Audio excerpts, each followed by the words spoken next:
Josh, a shelter in place or lockdowns are meant to protect people during a shooting is occurring. Really, the ultimate goal is to get people away from the shooting, to get people away from an area that may be unsafe.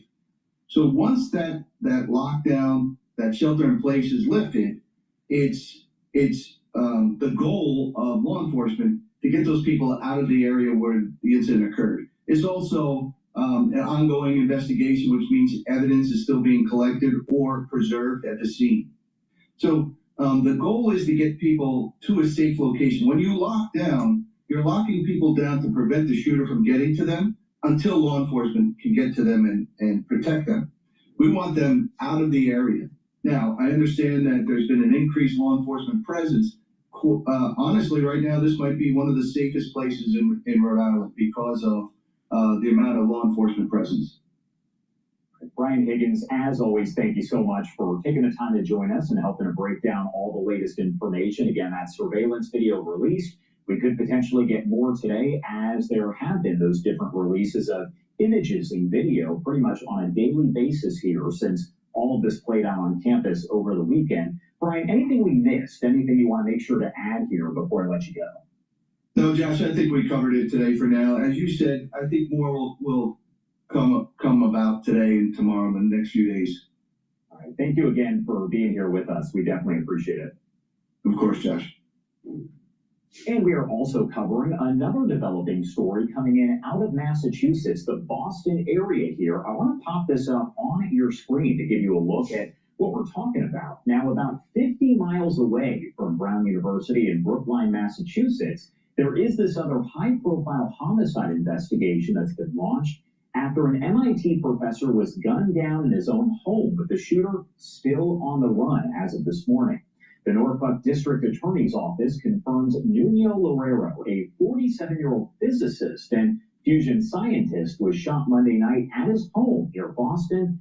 He was taken to a hospital where he died from his injuries. Now, the prosecutor's office says, as of last night, there are no suspects in custody, but they have labeled this a quote-unquote homicide investigation that is active, and you can see the photo of the victim right there on your screen. Loureiro joined MIT back in 2016, named last year to lead the school's Plasma Science and Fusion Center, one of the largest labs at the university, with more than 250 people working across about 7 buildings. Loureiro, who was married, grew up in central Portugal and studied in Lisbon before earning his doctorate in London. That's according to information from MIT. Now, the school's saying he was a researcher at an institute for nuclear fission before joining the university. The FBI asked whether this shooting could in any way be connected to the Brown University attack. The agency explaining, as of now, it knew of no connection between the crimes. A Boston University student who lives near the professor's apartment in Brookline told the Boston Globe that she heard 3 loud noises Monday night and was worried it was gunfire. The U.S. ambassador to Portugal expressing his condolences online, saying, quote, "It's not hyperbole to say MIT is where you go to find solutions to humanity's biggest problems. Fusion energy will change the course of human history," end quote. Again, this is an active homicide investigation. We will keep you updated here as we get additional information from the investigators involved. We do have to step away for a quick break here at 9:15 on the East Coast and 6:15. Hello, my name is DrPaulCottrell. We are live streaming on Rumble and YouTube. You can also watch the live stream on my website, the-studio-reykjavik.com, and simulcasting on X Spaces. Thank you for joining. This is interactive. If you have a question, please type it in the text, or if you're on X Spaces, you can type it into the chat or ask for the mic. Thank you for joining. I greatly appreciate it. Please help support the work that I do by making sure you share the links and asking your social media to follow me. You can follow me on X, Rumble, YouTube, Brighteon, Bitchute, TikTok, Substack, Patreon. There's many ways to follow me. Also, you can listen to my podcasts on Podomatic, Apple Podcast, and on my website, the-studio-reykjavik.com. Please help support the work that I do. All these videos are for free. I have thousands of videos for free. I don't put stuff behind a paywall. For the ones that are supporting, thank you very much. You can support by being a paid member to my Patreon channel or my Substack channel. You can also donate on my website through Stripe, PayPal, or Buy Me a Coffee. Again, I give you my advice for free. I don't put stuff behind a paywall. Thank you very much for the ones that do support. And please take my advice. I have this health protocol that will slow down the aging process that I've been working on since I was 16 years old. I'm in my 50s, and I'm sure that you think I'm younger. So the point that I'm making is that I've tweaked this protocol for many decades, coupling with the knowledge that I gained academically and the research that I did in medicine, and just my personal experience about how to tweak this, especially when I was in triathlons in my 20s and 30s. So the point here is that there's a lot to be learned from geriatric medicine, sports medicine, and proper supplementation in terms of slowing down the aging process. It's really simple. Bringing down inflammation, soaking up free radicals, boosting up the immune system, boosting up the ATP levels, increasing your energy, and helping with the health of your mitochondria. If you target all those, you will slow down the aging process. Now, will you go back to infancy? No, of course not. But the whole point here is that when your body goes through these different milestones, either in terms of brain function or in terms of your somatic cells changing its methylation, because when you age, there are certain points in time where you age faster, all right, when you pass these gates. If you slow down the methylation process with the proper supplementation and proper diet and exercise, you're actually reducing the change in gene expression, and therefore your gene expression is as if it was younger than as if it was older. That's the whole foundation of this. So please follow my lead. It's something that I've been doing for a very long time. So to start off with, please go to my store and get the structural nano silver soaps. They're very high quality soaps that will help the health of your skin. And good skin health is part of, slowing down the aging process. Now, these structural nano silver soaps, you can get it in charcoal tea tree, in lemongrass, lavender, and also peppermint.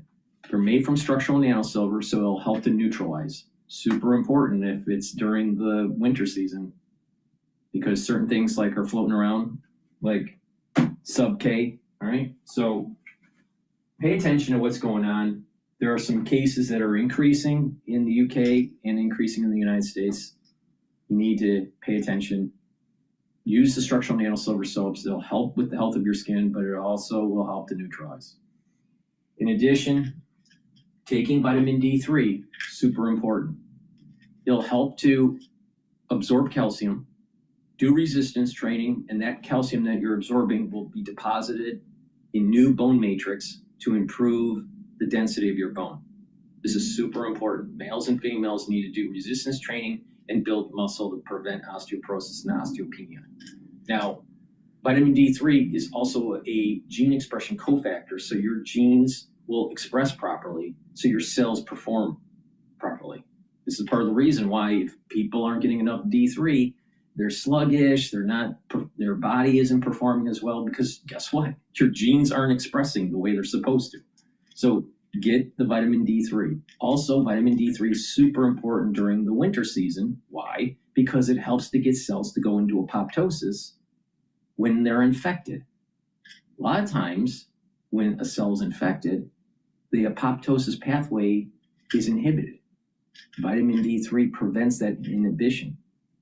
So go to my store, get the vitamin D3, and follow my lead.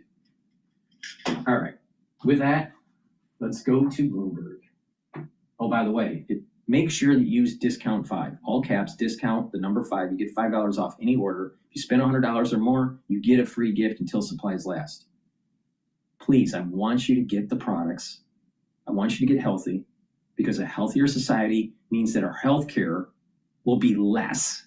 The cost for healthcare will be much less. We'll have more vitality, so we're going to be more productive as a society. So please take my advice. If we all did this together, we'd have a better world. All right, let's go to Bloomberg, listening to Ives talking about AI.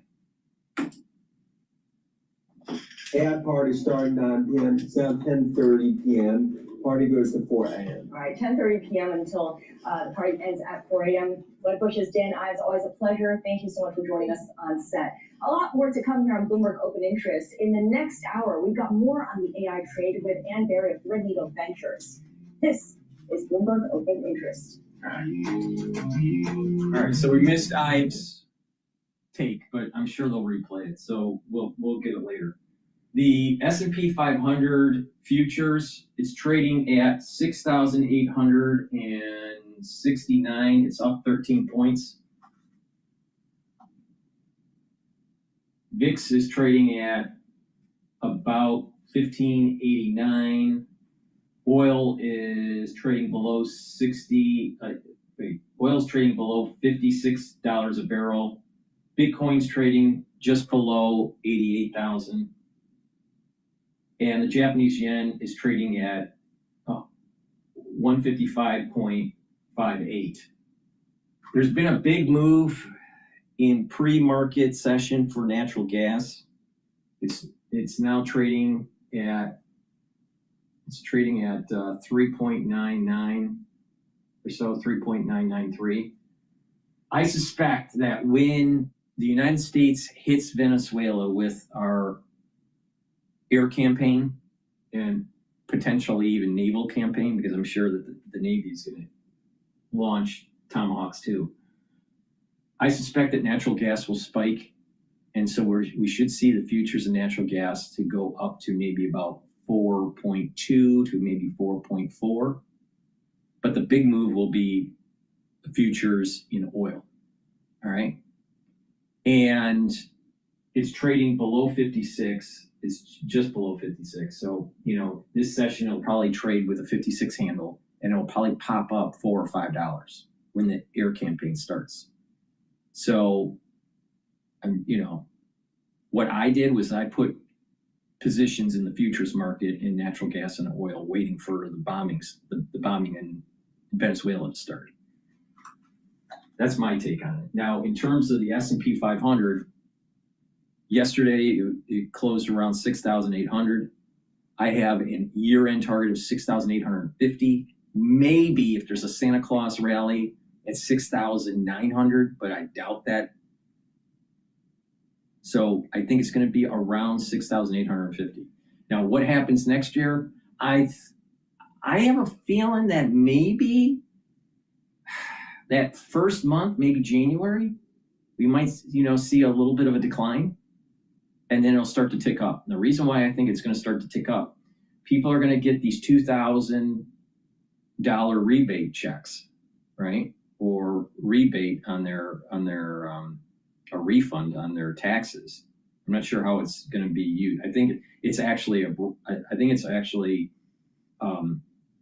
reduction of your taxes, how it's going to work. But if or when people start to file at the beginning of the year all the way up to January, because many people wait until January to file, but some people file in January, you're going to start seeing maybe a potential little increase in spending that might help bolster up confidence. So I would really like to get the University of Michigan sentiment data in January to really get a better feel on how the S&P 500 is going to be trading in the first quarter. If it's ticking up in a positive direction, the UNISH data, then we're talking about surpassing 7,000 for the S&P 500. But if you start seeing that the consumer sentiment is going negative, or moving in a negative direction, then you're talking about probably sideways trading for the first quarter. We need to take a look in detail about the price structure in this, but we got to wait until the end of the year to be able to do that. There might be a Santa Claus rally. A lot of times there are, But my take on this is that S&P 500 is going to be year end very close to the 6,850 mark. And I've been saying this for months. I've been saying this going all the way back to April. So we'll see what happens. But the big move here is going to be, what does Trump do? Now, Trump's going to make an announcement at 9 o'clock tonight. We don't know what's going to be said. The rumor is that it's going to be more of a end of the year, what was accomplished, and what will be some of the goals of next year. So it's kind of a year-end assessment. But Trump might give you a surprise. And it might be that he announces that he's hitting Venezuela. I'm a little surprised it hasn't happened already. And it could be because of the double tap issue in Congress with the votes. And maybe they need to just, wait a few more days or a couple weeks, let that all simmer down, and then all of a sudden hit. But when they do hit, oil should spike. All right? But it's going to be short-lived. So the way to play it is that it spikes. You assess, is this going to be a one-day event or is this going to be a multiple-day event? And then what will probably happen is that it'll spike, come down a little bit, and then come up a little bit more. So I suspect like a $4 or $5 spike. So let's say it's trading at 56. It probably spiked to 60. It'll come down to maybe 59, and then it'll go back up, and then it'll go to maybe 62, maybe even to 65. All right? And then short it. Then sell. Then sell and short the futures. And that way you're making the money up and you're making the money down. Now I just told you how to make some money. All right? So why don't you go to my store and improve your health too and help support the work that I do? Because if you paid attention to what I just said, you're probably going to make a decent amount of money.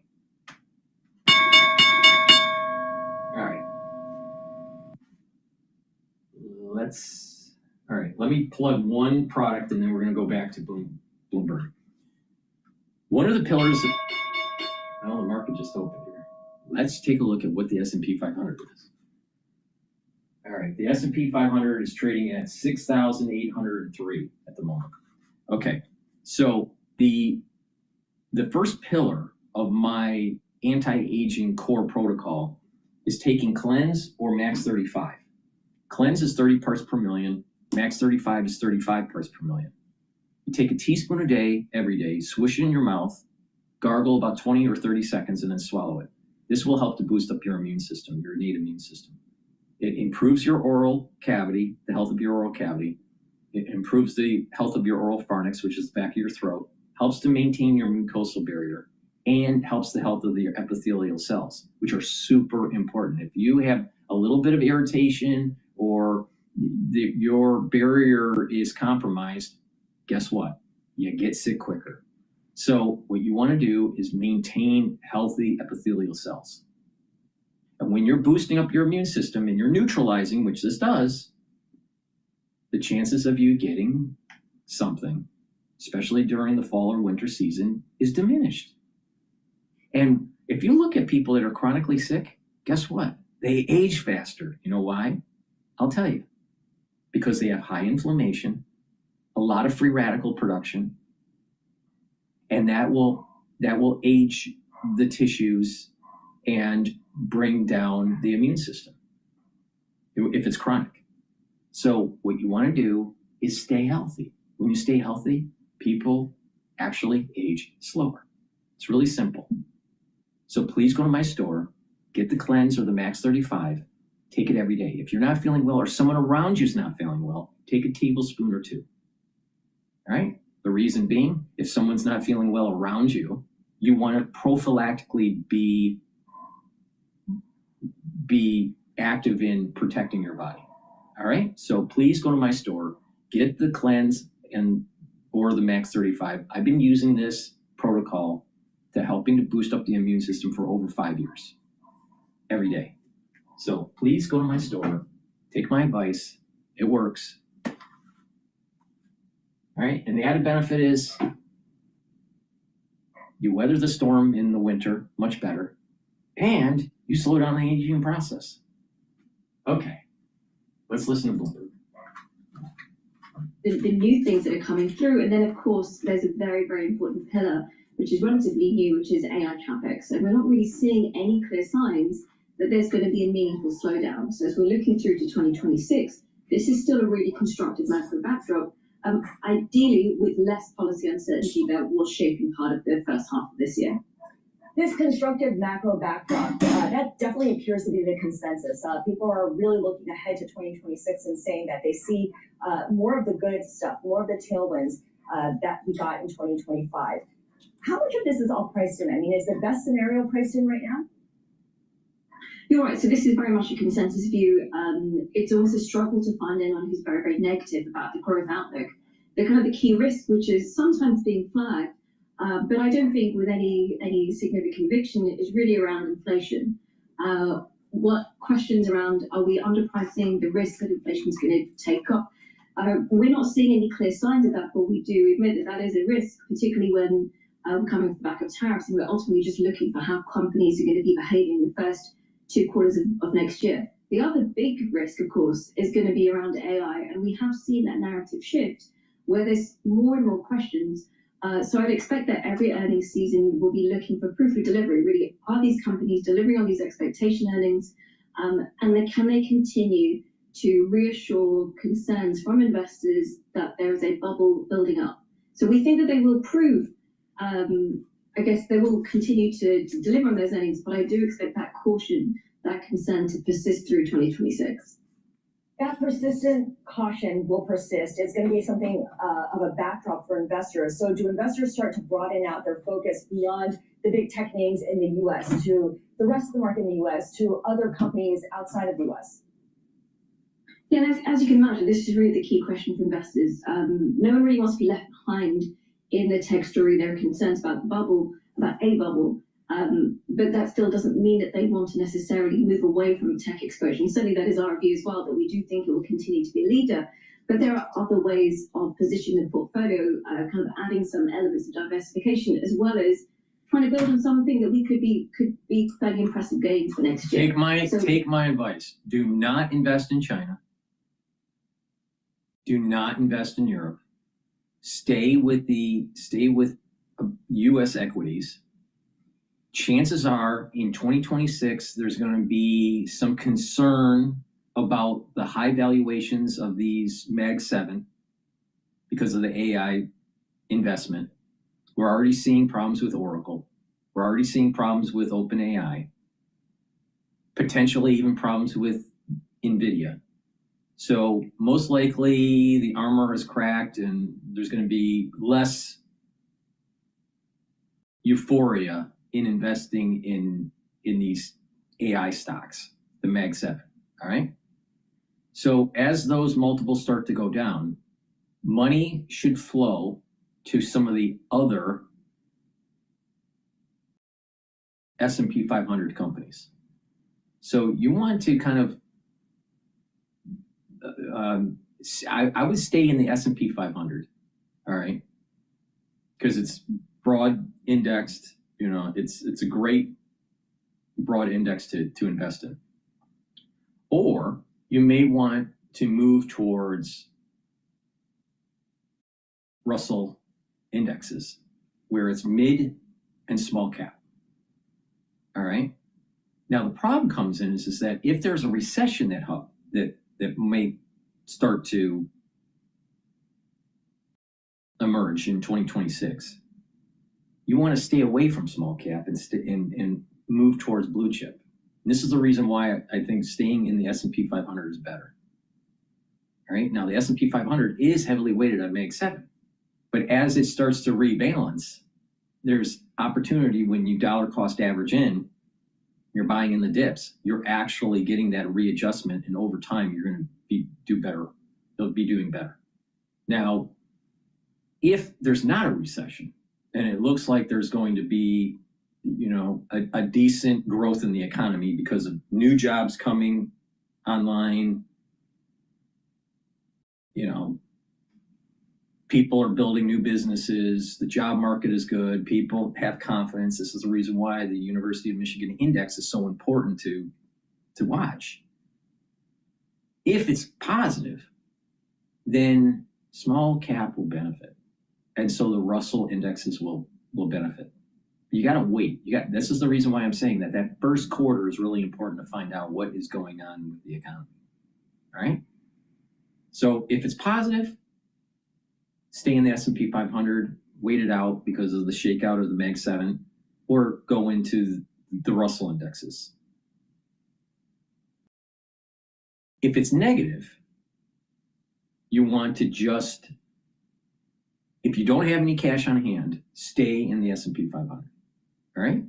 But we'll go into more detail about this in the beginning of January or the end of December, and look at the price structure and to understand where are the resistance levels, where are the support levels, all right? For ones that have cash on hand, I'd wait until understanding what the data will be from UMich in January.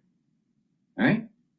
So that's, but in terms of international trading, don't do it. Don't do it. Do not do it. Because we're starting to have more conflicts in the world. And as we move closer and closer to a potential conflict with China, investors are going to be moving to the US as a safe haven and not international. So don't be caught up in that. It's the same problem that happened in April, on April 2nd, when Trump talked about the tariffs and there was a big sell-off and everyone was saying move to Europe or move to Asia in terms of equities. And I said, don't do that. Just keep on buying. If you paid attention to what I said, you would have made more than 20% return from April to now. More than 20% return. Well, all the experts said that it was the end of the world and that, that you should go out of the United States. Don't bet against the United States. I'm telling you, do not bet against the United States on this. Now, what is interesting is what SpaceX is doing. It looks like they're going to be IPOing in 2026. The convention is that you don't want to buy into an IPO the first 6 months. All right, the ones that are going to make the money are the ones that are already in the private equity. So if you take it from a conventional standpoint, don't buy into SpaceX, wait about 6 months, then buy the IPO if you want to buy individual stocks. I don't like buying individual stocks because of the idiosyncratic risks of individual stocks versus a broad index. So I take a look at commodities, or broad indexes because of the macro trade. All right. But if you want to take more risk, you can buy into individual companies. Then you could have a higher return, but you can also lose more. It's more risk because of the idiosyncratic. When you buy a broader index, that idiosyncratic risk is diversified out. You can't do that if you're buying individual stocks. You still have the idiosyncratic risk, even if you try to buy 15 stocks that are negatively correlated. All right, you still have problems. So if you buy into SpaceX at the very beginning, you most likely will lose money for the first 6 months, and then you start to make money. So this is the reason why you want to wait about 6 months before you get into the IPO. That's the conventional wisdom for most IPOs. SpaceX may be a little bit different. Why? Because they're going to be launching, or already have launched, satellites that will start to compute for AI and store for AI. Now, I don't know the details of this, but I suspect that part of the reason is that the satellites have solar panels and they're in a cold environment, and therefore they're perfect for computation. So it already has an energy source and it already has a cool environment to keep the chips from overheating. That's why I think why they're doing this. I could be wrong, but that's my gut feeling on this. Now, SpaceX may be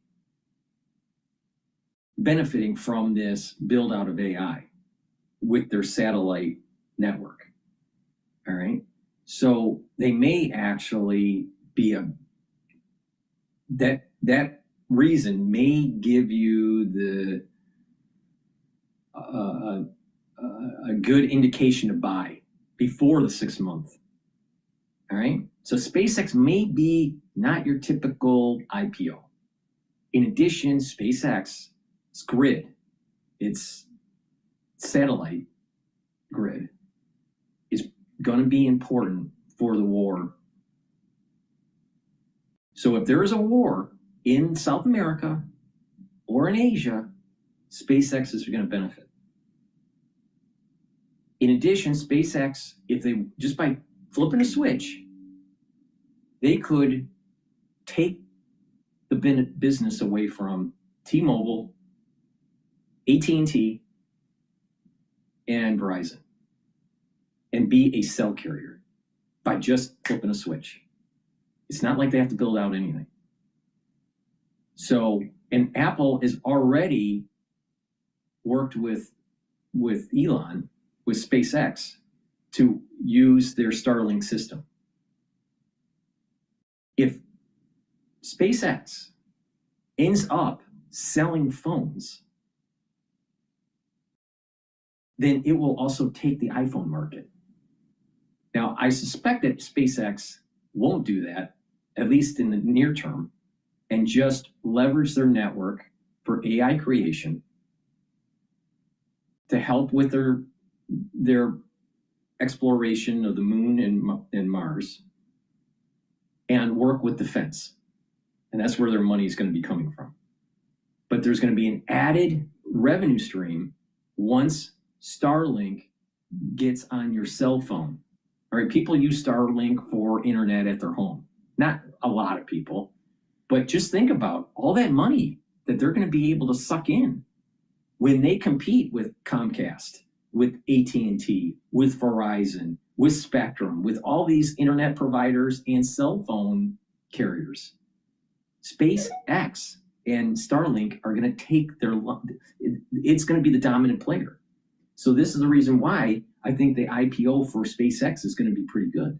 The question is, do you invest in the first 6 months or not? Typically, you don't want to invest in an IPO, typically, in the first 6 months for the average investor, all right? SpaceX might be slightly different because we're moving into a war and Starlink is tied to the war effort. All right, with that, let's listen into Bloomberg. AMD and Trainium right now in terms of, the accelerator chip capacity that everyone wants to deploy their AI on. Is it fair to call these Trainium chips from Amazon AI chips, or they're not quite there yet? Well, they are still in their third version. So when you compare that to a Google GPU, which is in its 7th version, and really, obviously, NVIDIA is way ahead of everyone else in terms of the number of versions they have with their chips, and every version has a performance upgrade. So from that standpoint, some ways to catch up to, these two NVIDIA and Google GPUs. Okay, got it. We've seen investors start to really make a discernment between NVIDIA and Amazon and Sterling Oracle. Who's coming out ahead? Who surprises you in terms of a company that's kind of shot up to the top of the list? I mean, right now it's Google this year, and that's reflected in their stock performance, not only because they've been able to defend their search business, they've done phenomenally well when it comes to their own chips and the vertical stack integration. Look, for someone like Amazon, I mean, clearly they want to add as much cloud capacity and partner with, LLM providers because they don't have their own LLM like a Gemini for Google. Mm-hmm. And so from that perspective, Oracle trying to build just the GPU business, again, for a demand that's further out, that's the concern. But look, everyone still believes that there will be $3 trillion in aggregate spent on AI infrastructure. And think about it. Think about what Elon's doing. All right, he's setting up a network that could compete with AT&T in terms of cell phone carrier. He's setting up a server system that will compete with any of the hyperscalers. And he also has an AI with Grok. There is nobody, no player out there that is so vertically integrated. No player, not OpenAI, not Oracle, not Google, nobody. The only thing he's missing is a cell phone. Now he can just piggyback on Apple, which is already happening with Starlink. I'll tell you, Elon's a genius the way he works. Genius, or he's super, super, super lucky and blessed. And all of them are sold out because for inferencing, you need a lot more memory. For training workloads, you needed a bigger compute cluster. For inferencing, you need a lot more memory, and that's a nice tailwind for all these memory players. So you said they're sold out for 2026. Demand is certainly seen as robust. The competitors are those in Asia. What does the supply globally look like then? Well, so all these companies, I mean, Micron, for example, doesn't have a big China business. So, you know, SK Hynix is still the primary provider for someone like NVIDIA. And so when you look at the DRAM market share, that's how it's translating into, you know, the market shares that we are seeing in HBM, which is the memory used for these AI accelerator chips. And so from that standpoint, all these companies are adding capacity, but we are not at a point where we feel like we'll be oversupplied anytime soon when it comes to memory chips. All right, Mandeep Singh, thank you so much. Mandeep Singh of Bloomberg Intelligence answering all of our tech questions here this Wednesday morning. Coming up, Lennar, the home builder, disappoints. Affordability pressures mounting on the home builder as it navigates what it calls a challenged market. The stock, you can see they're down about 5.5%. That's next. This is Bloomberg Open Interest. All right. We're going to go over a video with the MIT professor that was killed. I suspect that there's some sort of coordinated thing that's going on around the country. Again, keep in mind, I said that there was going to be a curse that starts on September 11th, 2026, because the shofar is not blown on Rosh Hashanah during the Sabbath, and that's when it's going to happen, all right? And you know, in terms of biblical teaching, in terms of the metaphysics of this, you can't silence the Satan or Satan if you can't blow the shofar, all right?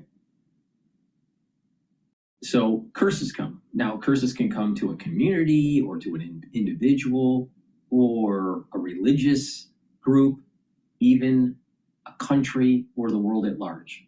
Now, I suspect that this curse that's going to be coming down will be the world at large. All right, so just keep that in mind, all right? So as these events are starting to take hold, we're starting to like build up to this kind of like larger issue that's going to emerge starting with the opening of the gate of September 11, 2026. And it won't end until the first or second week of October of 2027. So maybe a problem. Please go to my store, the-studio-reykjavik.com. Get the magnesium and zinc. This will boost up your immune system and brain function. And vitamin C and magnesium. This will help with your skin, your immune system, and your brain function. Take them together to get the max benefit.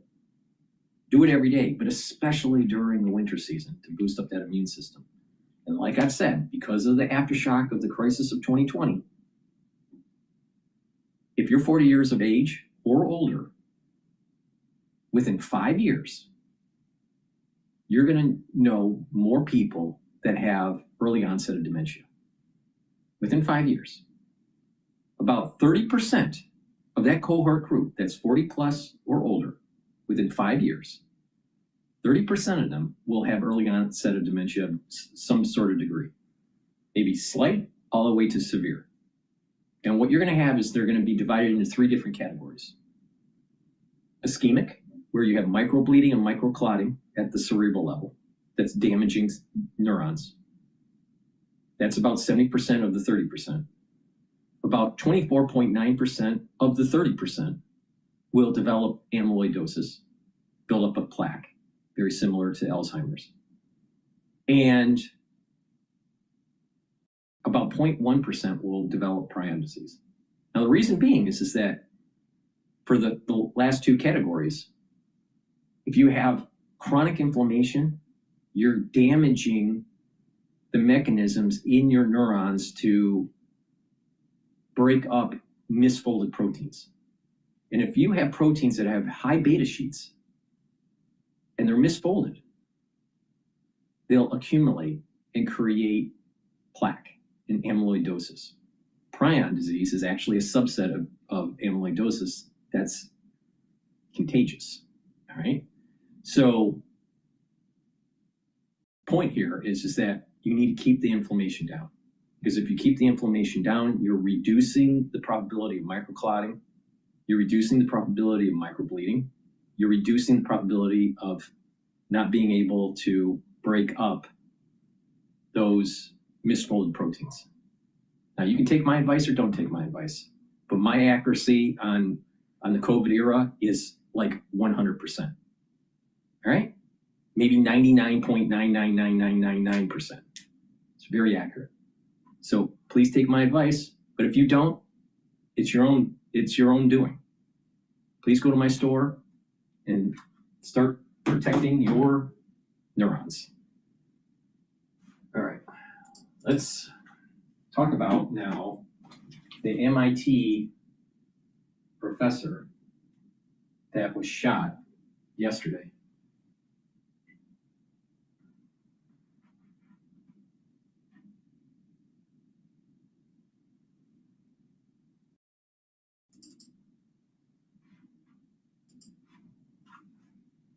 Sell those wheels, wanna get off the real fast now.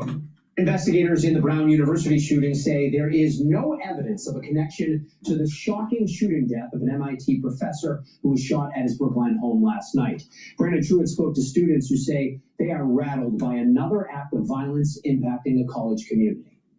It is quiet here, just over 24 hours since this husband and father of three was shot right here in his home. This incident sending shockwaves from Brookline to MIT's campus in Cambridge. Tonight, candles sit in the windows of homes along Gibbs Street, while dozens line the sidewalk holding their own. A community-led show of support for the family of 47-year-old Nuno Loureiro, who was shot and killed at his home Monday night. Eurydice Hersey is a family friend. But it's a family that's feeling such raw horror, I'm sure terror.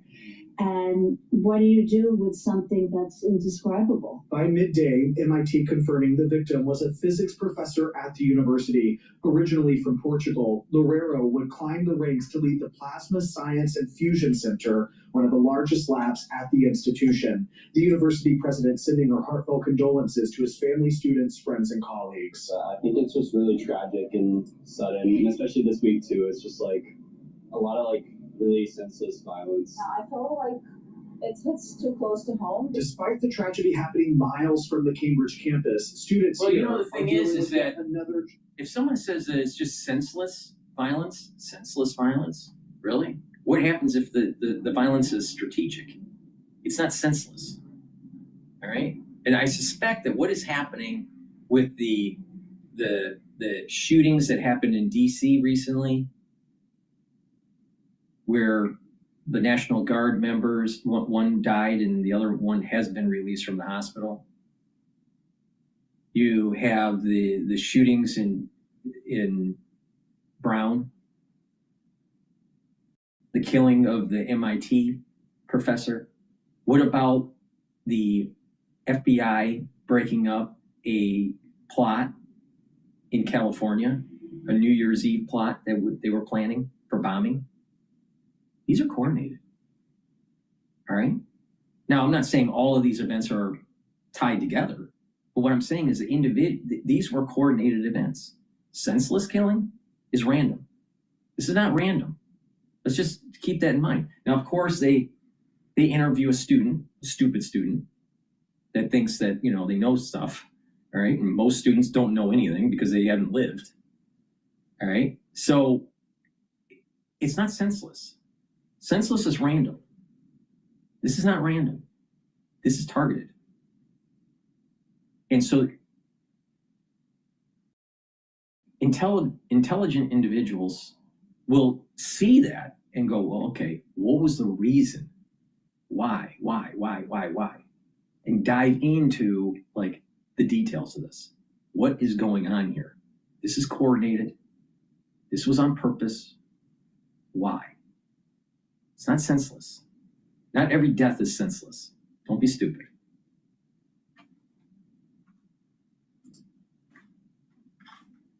To the system while still processing what happened at Brown University over the weekend. It just made me so sad. This woman who doesn't want to be identified says she got to know Loureiro over the years at their gym in Cambridge. There was never a negative interaction with him. He really was just a sweet person that kept to himself, said hi when I said hi.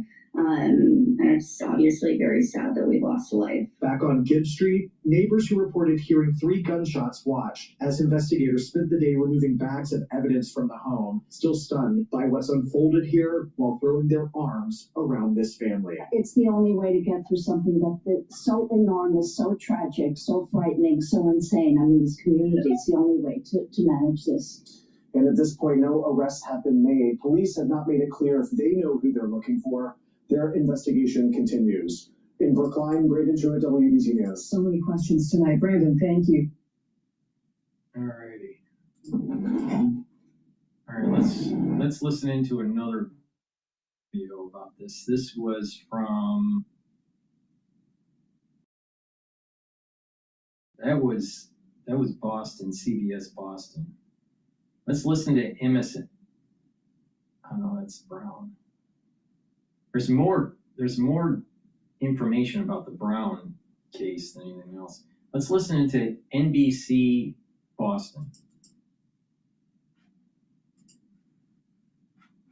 News tonight, the head of the MIT Plasma Science and Fusion Center was shot and killed at his Brookline home. Authorities say the Portuguese professor died at a hospital this morning.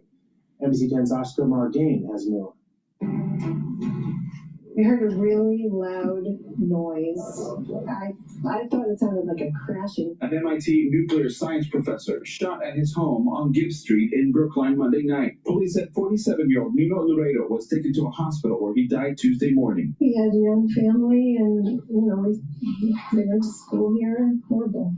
Very scary. Absolutely shocked. I know Professor Loureiro very well. I talked with him yesterday during lunchtime. Speaking to us over the phone, MIT's Dr. Boleslaw Weisluch said he worked closely with Professor Loureiro, saying he had been a cherished member of the physics department since 2016. He has been an absolutely wonderful scientist, world-class, renowned scientist in plasma physics. MIT shared a statement saying, "Our deepest sympathies are with his family, students, colleagues." Now, think about this for a second. 1 hour away from Brown University, driving, I think it is, all right? 1 hour away. Killed the next day, all right? And wait a minute here. What's the probability of an MIT professor getting shot in his foyer randomly that works in high-end plasma research? What's the probability of that? Like almost zero that that's random. It had to have been targeted. And not only that, supposedly there were a car that was parked in the wrong way, because that street is a one-way street, is my understanding, and that one of the cars were parked and it looked like it was waiting, going the other way. Well, wait a minute here. What's happening here? Something's weird. I could see someone getting shot that, maybe is working for the deli, or maybe is, even, working, as a researcher at some sort of tech company or something. But a MIT professor in plasma research, nuclear? Wait a minute here. This sounds like state action. Now, which state did this action? Now, if you remember, there were people that were mysteriously dying right before and right during COVID. Remember that? What the hell is going on here?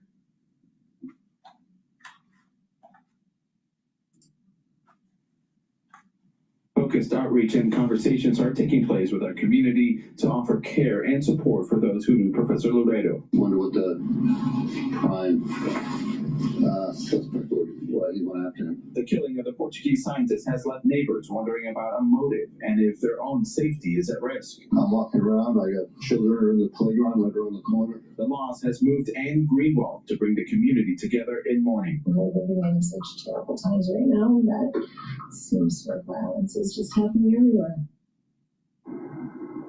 Now you saw Mrs. Greenwald there posting those flyers. They look just like this. She's inviting neighbors out here on Gitt Street to put a candle or a light on their window facing the street starting at 7 p.m.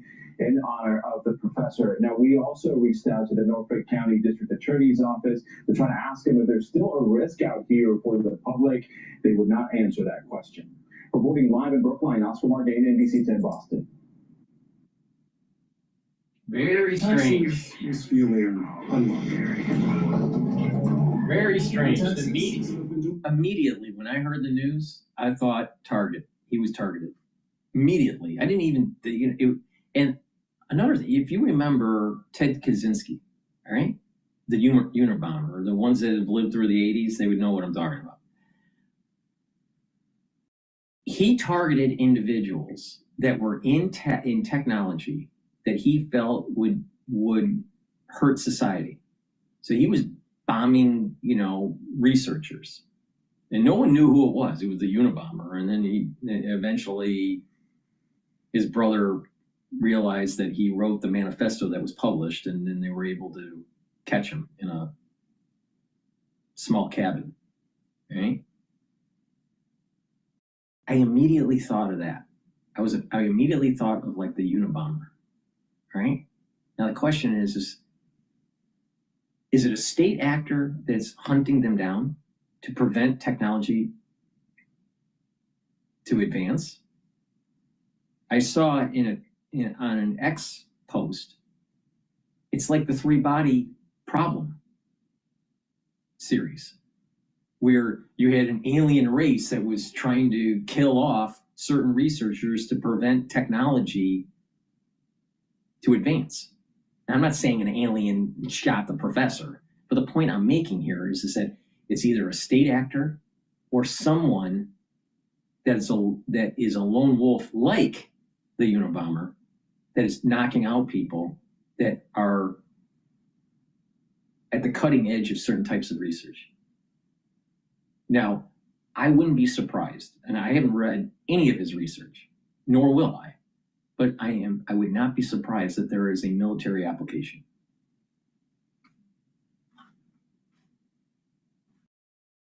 Okay, let's listen into Bloomberg. Could we see a market disruption, a market event? Are people just too exuberant out there? You see some so-called low-quality stocks driving this short-term rally. Bloomberg Intelligence With Scarlett Fu and Paul Sweeney. on Bloomberg Radio, YouTube, and Bloomberg Originals.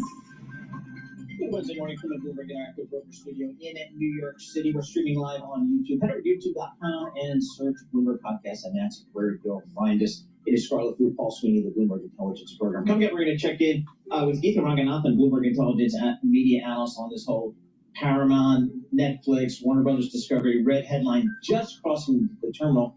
Paramount says it's good with its $30 bid out there. Thank you very much. Warner Brothers has advised its shareholders to go with Netflix. So we'll see what the latest is there. Victoria Fernandez, Chief Market Strategist at Cross Market Global Investments. She's going to join us to get her thoughts on these markets as we look ahead to 2026. George Ferguson, Bloomberg Intelligence Senior Aerospace and Airlines Analyst. Talk to us about Spirit Airlines. They're looking to merge with Frontier.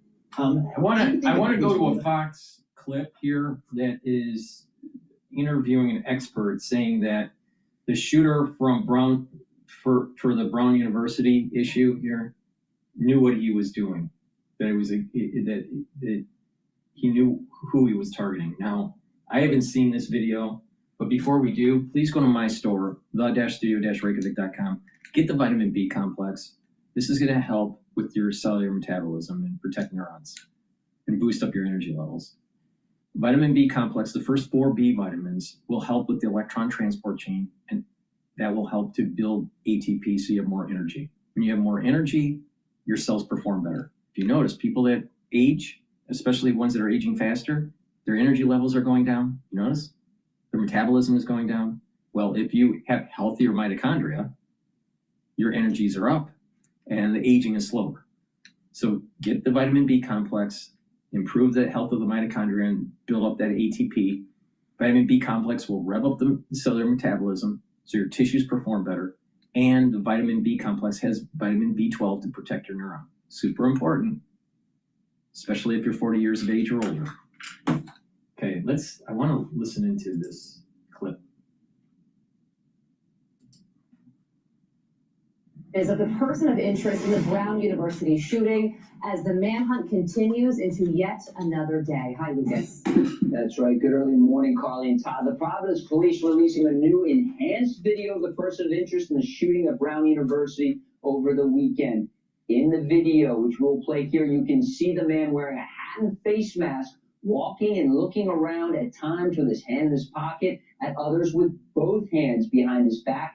He looks overweight in this two-tone winter coat. This video is from the east side of Providence on Saturday afternoon before the shooting. Yesterday, the police chief was asked this specific question.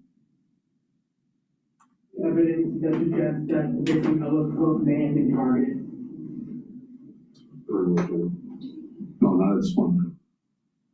Ella Cook was the vice president of college Republicans at Brown University from Mountain Brook. The governor of Alabama has ordered the flags flown at half staff across the state until sunset Friday. The other victim, Muhammad Aziz Umzakov, an aspiring doctor from Uzbekistan. The shooting took place Saturday afternoon around 4 p.m. when students were taking final exams in that engineering building at Brown. We also have more video to share of the person of interest.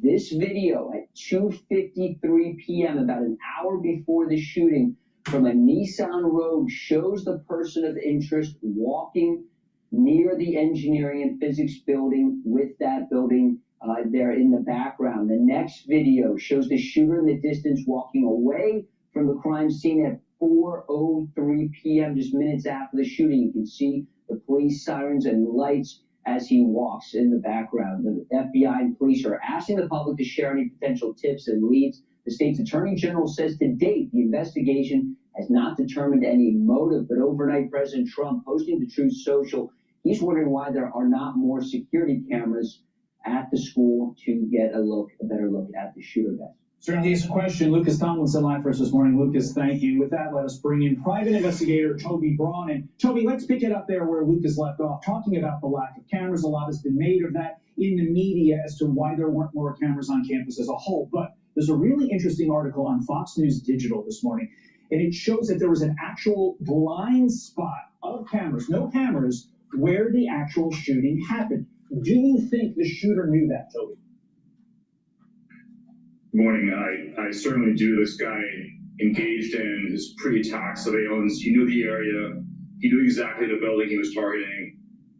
It's also a question, how did he get in the building? Because my understanding is you have to have an ID card to get in there. So there's just a lot of uncertainties right now. And I certainly believe he knew the blind spots. He knew it was an older building.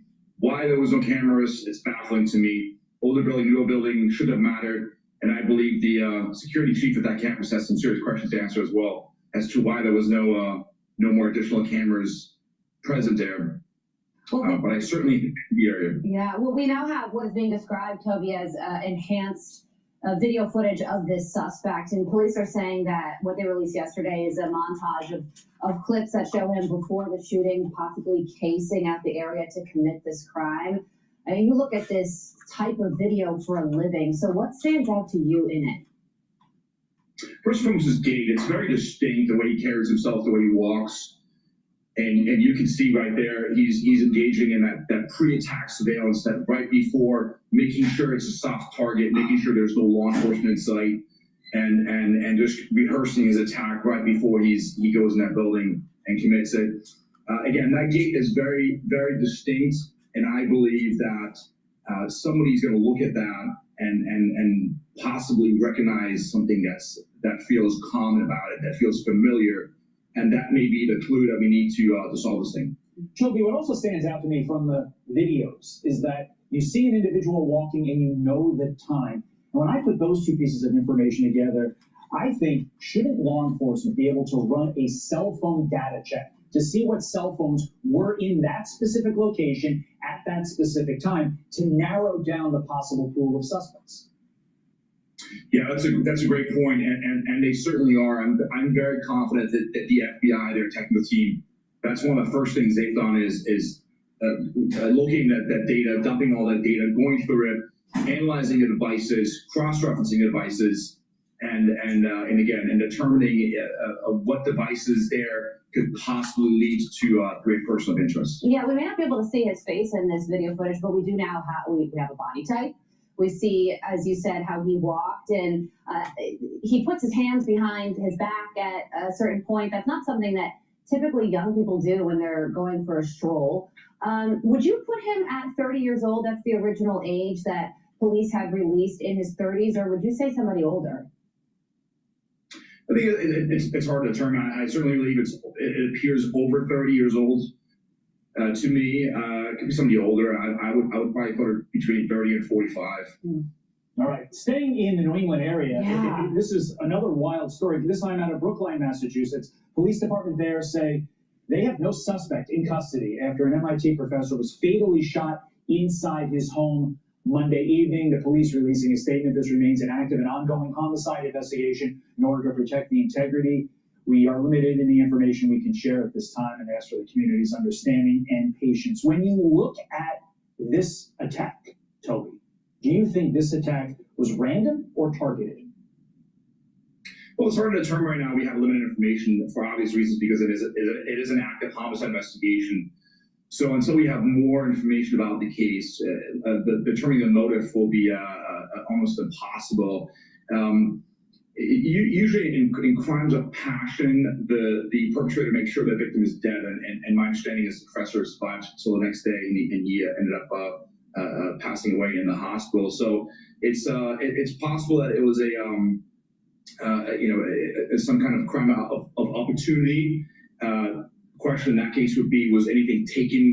Whether it was belongings, whether it was property, whether it was information, or was this a crime of a targeted attack where somebody wanted this professor dead?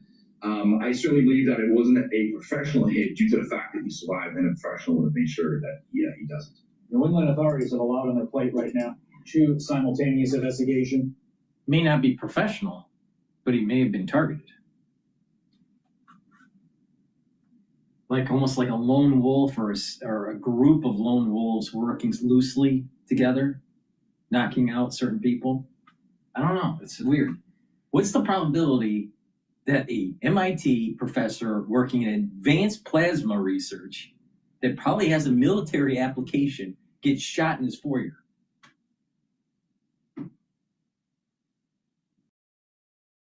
All right.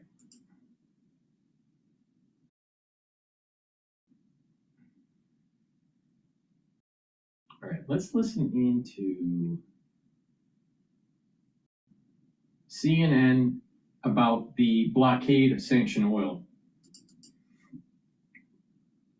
President Trump is now taking the already boiling tension with the Venezuelan president to a new level now, ordering a, quote, total and complete blockade on sanctioned oil tankers in and out of Venezuela. He says that's going to be backed by a, quote, unquote, armada of U.S. ships in the region. The specific wording of Trump's announcement may allow for more wiggle room than his blockade threat suggests, but he's definitely trying to escalate things even further. It comes after the U.S. Coast Guard seized this ship. We've been showing you this video since last week off of Venezuela's coast. The new threat is now intended to hit right at the heart of the Venezuelan economy, its massive oil reserves.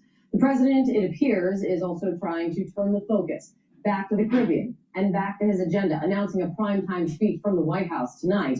One thing he's likely trying to turn the focus away from, an explosive Vanity Fair interview with his chief of staff, Susie Wiles. People still trying to wrap their heads around what was said on the record in this lengthy series of interviews. One of the more and many eyebrow-raising things about was what that was said was. Everyone's gearing up for the holidays in a Chevy of their choice. What that was said was about those strikes on alleged drug boats off the coast of Venezuela. The Trump administration has maintained that those strikes are aimed at stopping drugs from reaching the United States. But Susie Wiles says on the record now that they're more about the country's leader, saying that Trump, quote, wants to keep on blowing boats up until Maduro cries uncle. CNN's Elena Treen is live at the White House for us this morning. About that blockade, what are you hearing? Yeah, what a stunning quote that was from Susie Wiles. What's wrong with it? Has been covering Here's the thing. Here's the problem with these pseudo intellectual, libtards on mainstream media. All right, most of them aren't very bright. All right. Secondly, they are very liberal. What is wrong with the chief of staff to the president saying we're going to kill them? We're going to take their oil. We're going to blow up their boats. What's wrong with having fortitude? Oh, ultra liberals don't like that. They prefer a porous border. They prefer 50 to 80,000 people dying from drug overdose a year, which is more than the number of soldiers that died throughout the whole Vietnam era. What is wrong with these retards? Oh, they're journalists. They're not engineers, they're journalists.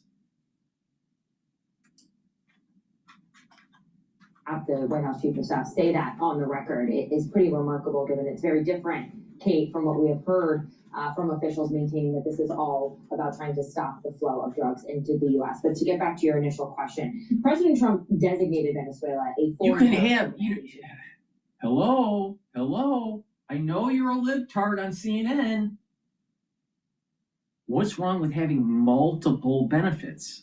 You stop the drug running, you take the oil, and you take the rare earth metals. And let's not be stupid. Venezuela is the first piece of the chess game between the United States and China. And they don't say anything about Russia and China sending investment and personnel into South America to try to circumvent the hegemonic power of the United States. They don't say that. This book right here that I'm reading, Autocrats versus Democrats, by Michael McFaul. All right, Michael McFaul. Now, he used to be a U.S. ambassador to Russia. All right, and he also worked on the National Security Council for Obama. Okay, and in this book, it states that the Wagner Group is in Venezuela. Now, you know who the Wagner Group is? That's the mercenaries from Russia. And they're the ones that keep on propping up Maduro. Now, Maduro had an election fraud that kept him in power. So Putin is involved in Venezuela. Wake up. This is a world war. But the stupid journalists can't do their job. They can't dive in and go, well, you know what? What is wrong with projecting our hegemonic power in South America, since the Chinese and Russia are trying to circumvent the United States? What's wrong with that? What's wrong with the United States saying, hey, enough is enough, we're getting Russia and China out of our backyard? What's wrong with the United States taking Panama and making sure that we have freedom of navigation through the Panama Canal, since we built it, instead of China? You're going to need the Panama Canal when we have a war with China. Another stupid libtard on CNN. Tuesday. And as you mentioned, he also formally ordered a blockade of all U.S. sanctioned oil tankers that are servicing Venezuela. Now, this is a major escalation and backed, as the president argues, by a giant U.S. armada. And it puts unprecedented pressure on Nicolas Maduro and his regime. A key question, of course, is what will the real impact of this? Maduro should die. Should just be dead. There's nothing wrong with the United States doing this. Nothing wrong with it. Because we need those resources to make sure that we win against China.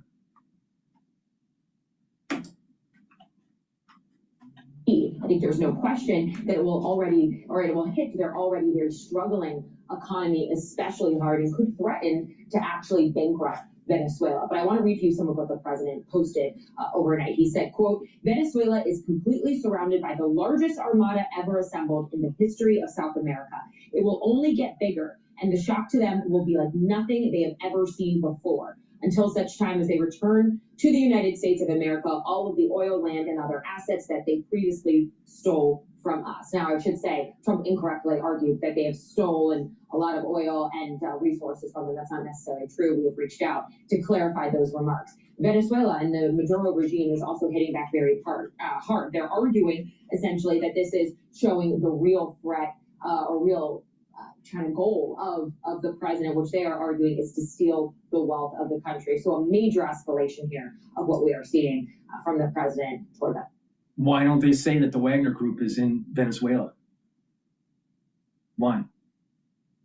Why don't they talk about the investments that are coming from China? Why? Because Trump must be bad always, according to CNN.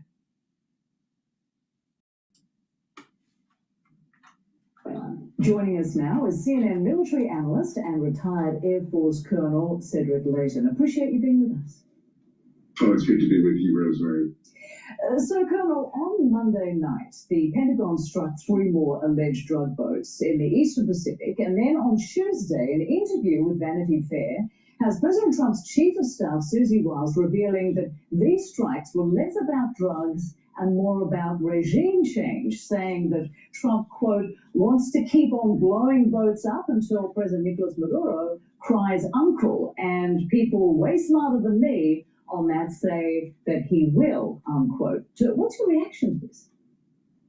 Well, I don't think that hitting these alleged drug boats is going to do the trick. If the effort is going to be focused on regime change, what really needs to happen is they need to go after much bigger fish, figuratively speaking, of course.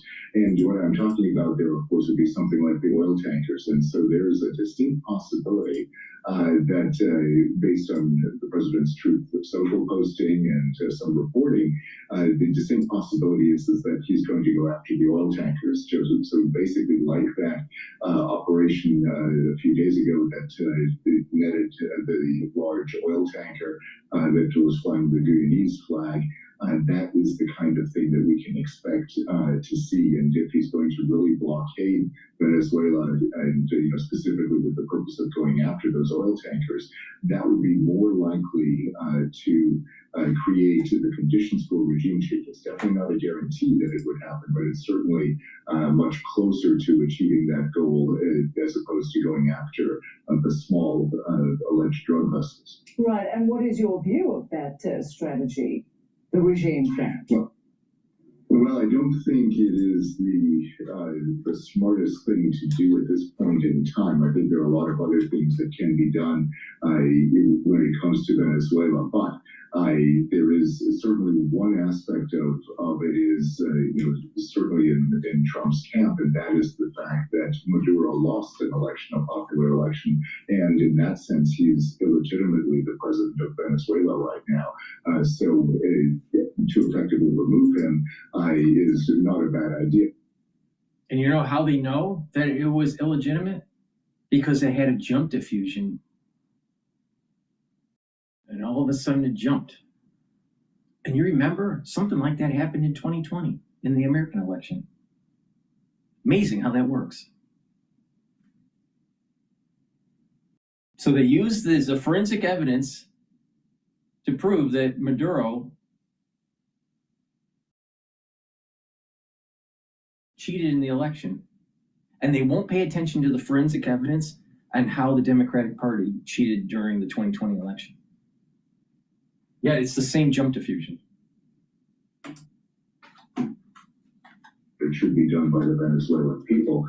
They are the ones that should be taking this into their hands and creating conditions where Maduro leaves. And Colonel, also on Tuesday, Senate Democrats are angry after attending a classified briefing with Defense Secretary Pete Hegseth and Secretary of State Marco Rubio, where they declined to show senators the unedited video of that controversial second strike on an alleged drug boat in the Caribbean on September 2nd that targeted 2 survivors.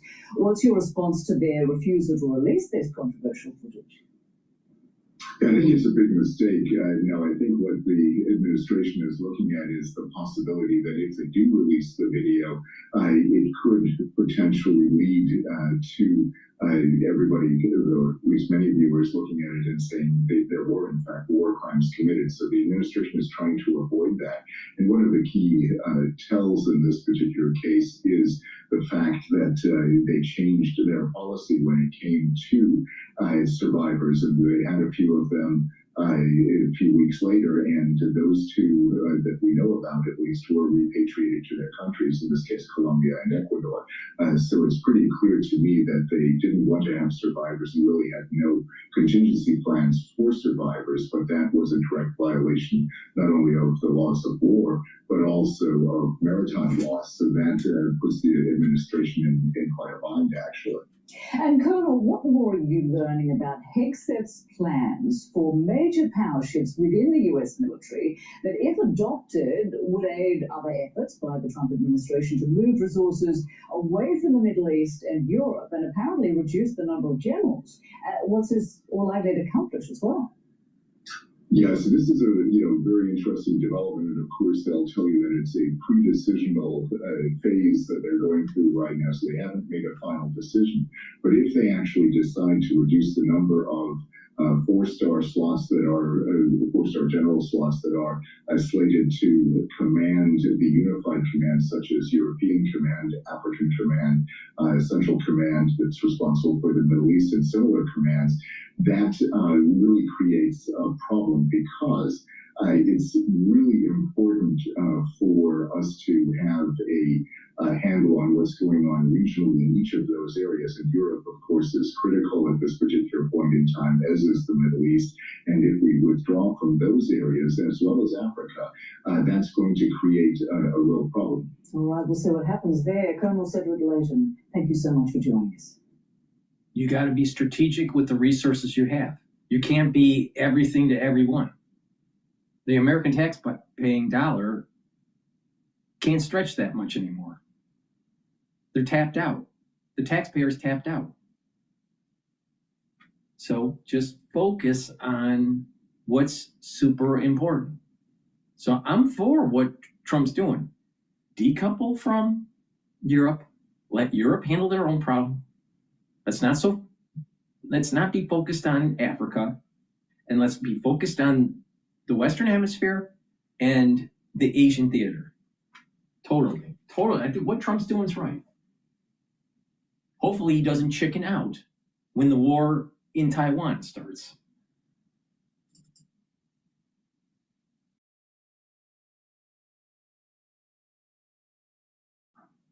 All right, let's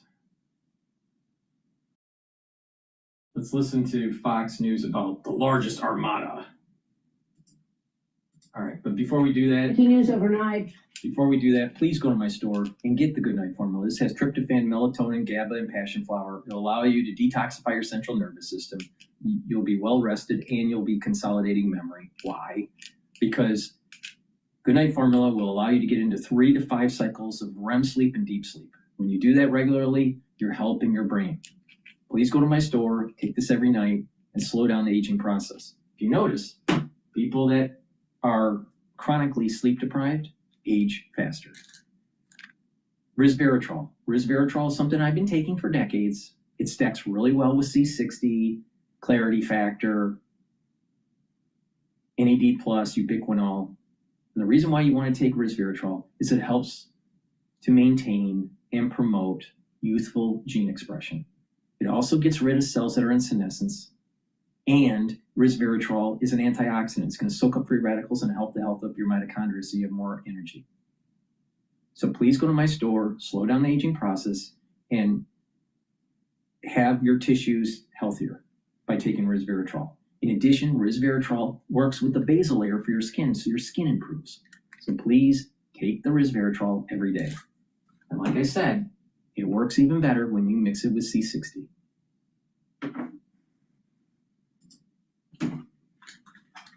Trump designating Nicolas Maduro's Venezuelan regime a foreign terror organization, ordering a total blockade of oil tankers entering or leaving the region. The president wrote on Truth Social last night, Venezuela is completely surrounded by the largest armada ever assembled in the history of South America. It will only get bigger until such time as they return to the U.S. all of the oil land and other assets that they previously stole. The illegitimate Maduro regime is using oil from these stolen oil fields to finance themselves. Drugs, terrorism, human trafficking, murder, and kidnapping.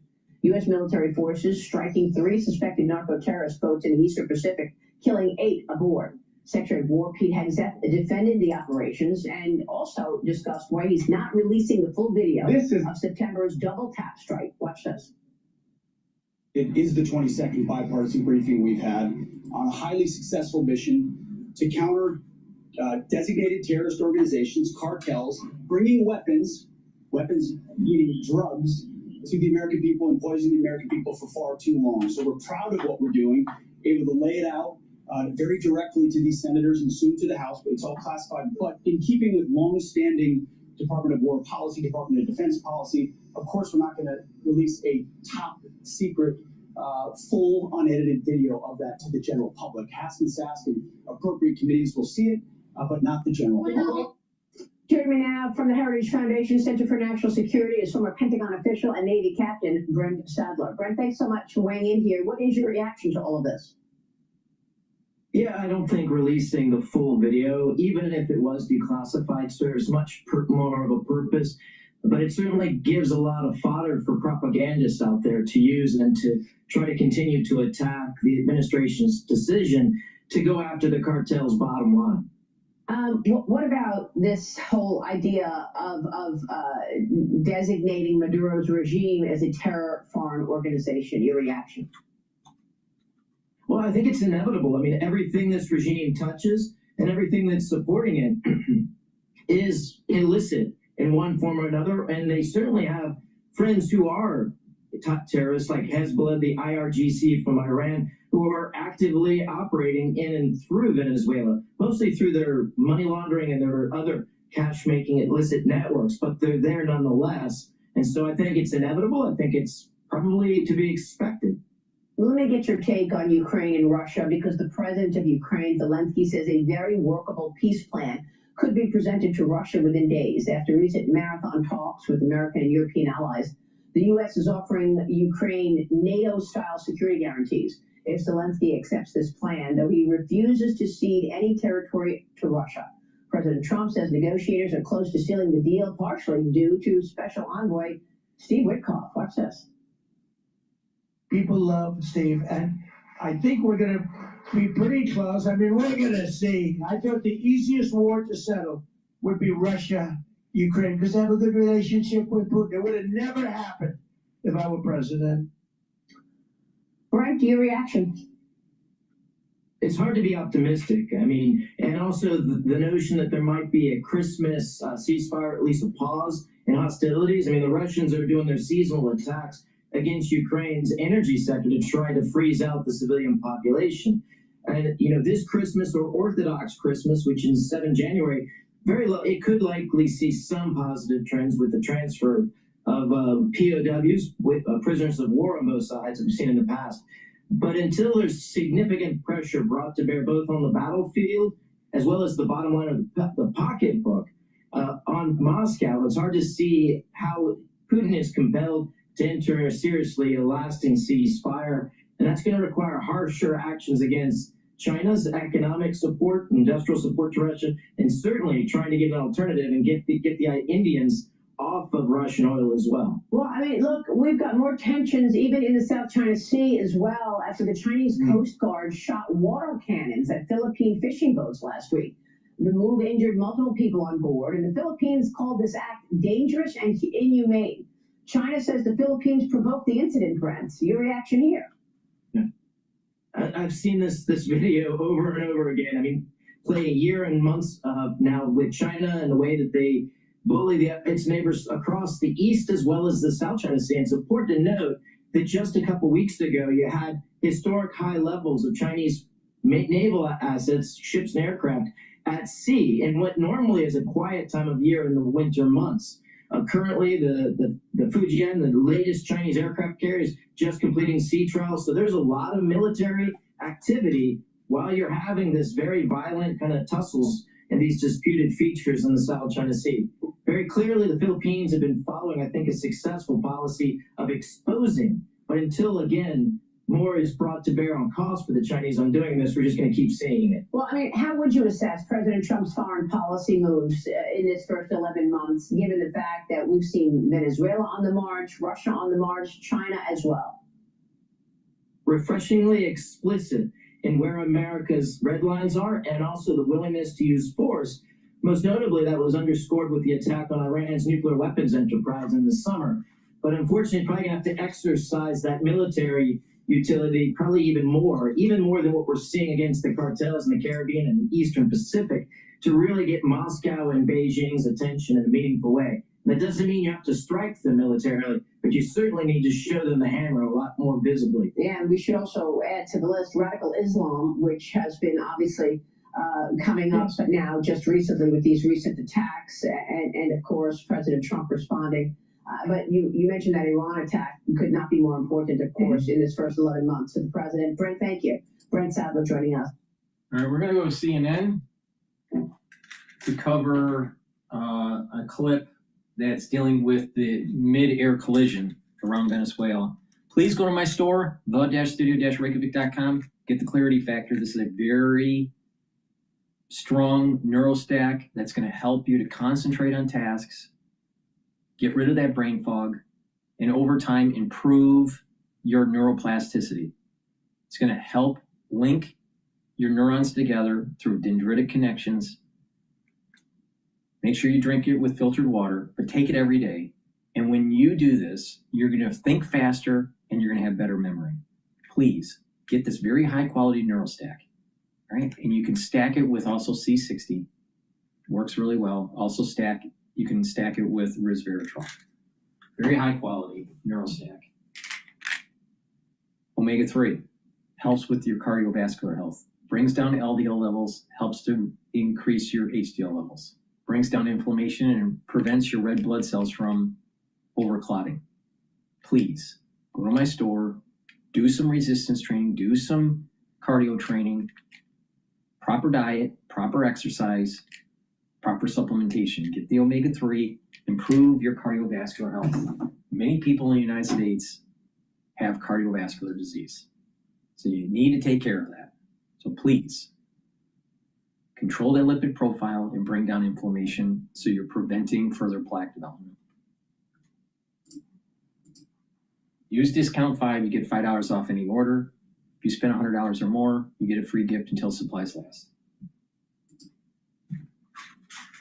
Jet going from Aruba to Miami narrowly avoided a near collision with a U.S. Air Force refueling tanker near Venezuela. This marks the second reported near mid-air collision in as many days near Venezuela. Pete Montini joins us now. Pete, what are you learning about this? Well, the good news is these incidents have been happening in clear weather in daytime, so these pilots have been able to spot these collisions in the making before they got much, much worse. This latest case happened Saturday afternoon, but just coming to light now. And we're able to piece this incident together from the air traffic control audio from liveatc.net. This close call was detailed by the pilots of this private jet that just departed from Aruba on its way to Miami. It's only about 15 miles from the coast of Venezuela, where the airspace is pretty sensitive right now, to say the least. The pilots essentially reported what the crew of a JetBlue flight reported just the day before. A large United States Air Force aerial refueling tanker appearing without triggering their in-cockpit collision warning systems. The pilots of this private jet say they were climbing through an altitude of 26,000 feet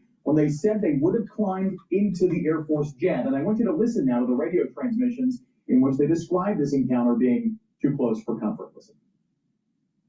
We just got that traffic. I don't know how we didn't get an RA for that, but they were really close. RA meaning a resolution advisory on the traffic collision avoidance system. The pilot said the plane looked big, like a Boeing 777 or 767, which is similar to an Air Force tanker. That new incident comes just one day after the pilots of a JetBlue flight said they had to abruptly stop their climb due to an Air Force refueling tanker that crossed directly in front of their flight path. That incident happened after that JetBlue flight took off from Curaçao, so in roughly the same area of the Caribbean Sea where this new incident occurred. The Pentagon and Dutch officials are reviewing that case involving that JetBlue flight. The National Transportation Safety Board tells me it's gathering information on these two incidents, but has not officially launched an investigation on either one of them. All right, we'll be looking for that. Pete, thank you very much. A second near collision in the skies near Venezuela just one day after a similar incident. This one involved a private jet and a U.S. Air Force refueling tanker. This is one of the pilots of the private jet moments after it happened. We just got that traffic. I don't know how we didn't get an RA for that, but they were really close. Right, this is the second reported near collision near Venezuela in 2 days. Last month, the FAA warned U.S. airlines of heightened military activity over that country. With us now is Brad Bowman, a former Black Hawk pilot. Brad, great to see you. Just two near misses in the same general area. How alarming is that? Thanks for the opportunity to join you, John. When I look at these back-to-back aviation incidents, they're different, the two of them, but they're both deeply concerning. Thankfully, the disaster was avoided and no one was injured. In either case, the commercial pilots took appropriate action to maintain separation and to report the incident, so hopefully this doesn't happen again. But if changes aren't made, we may not be so fortunate in the future. And when you have commercial aircraft and military aircraft conducting combat operations in close proximity with one another, that can obviously be a dangerous mix. Why is that? Well, the military aircraft don't want to be seen by the adversary. Obviously, that means they might get shot down. So that means they're going to, as they approach the area where they are or might be conducting combat operations, they're going to turn their transponder off. You know, if you are the one in the cockpit or a parent or loved one of those service members, that's exactly what you want them to do. But obviously, efforts to make sure that the adversary can't see you also means that air traffic control and commercial pilots can't either. And so that's why you have to have procedures in place to avoid such things like this. And I would just add that the FAA did issue notices on November 21 warning pilots and airlines to exercise caution in and around Venezuela to avoid risk. And they repeated that on Tuesday.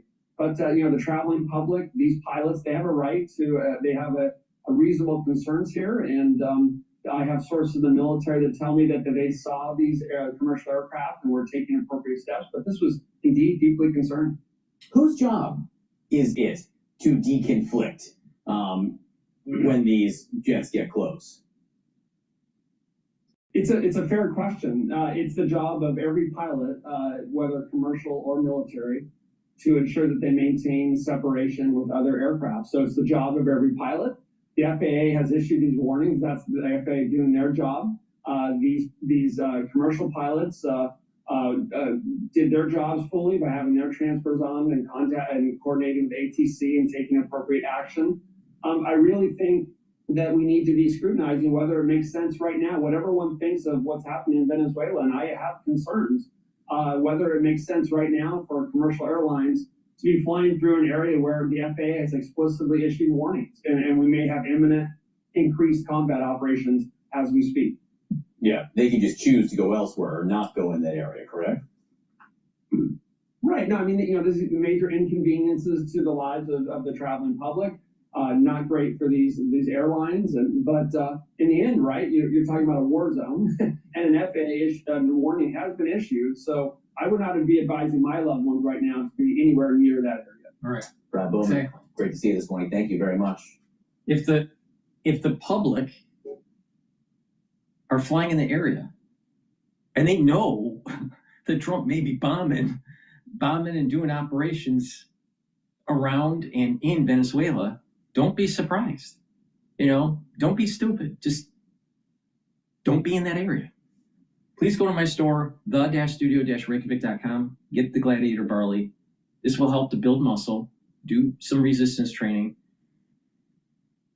And also Gladiator Barley will bring down inflammation, so you'll recover quicker from your workout. It'll detoxify your body and bring down and soak up those free radicals. When you do that, you're slowing down the aging process.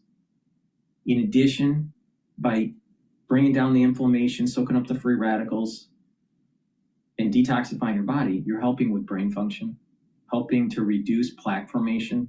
You're helping your immune system and your endocrine system. So you get lots of benefits by just taking Gladiator Barley. Make sure you do some resistance training to build some muscle, right? You don't have to be an Arnold Schwarzenegger. But the thing is it's important to build muscle, especially your back muscles, to maintain good posture, strengthen and thickening your vertebrae, improving lymphatic flow when you have better posture, and improving your venous return flow to your heart. So please take my advice, get the Gladiator Barley, do some resistance training, and improve your immune system and your endocrine system. Myotrol you can take separately, but it works really well if you stack it with the Gladiator Barley. Myotrol has polyphenols, flavonoids, and lignans to help with the gene expression to build muscle. When you get older, it's harder to build muscle because your genes are methylating. Myotrol helps to express those genes that you need to build muscle. Make sure you do some resistance training. You'll notice that you'll gain muscle and maintain it. This is really important if you're 40 years of age or older.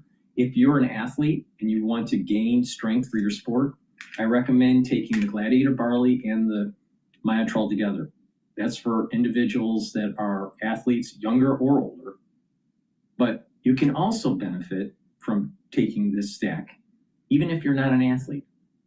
See, like I said earlier in this video, there's a lot to be learned from geriatric medicine, sports medicine, to help to slow down the aging process.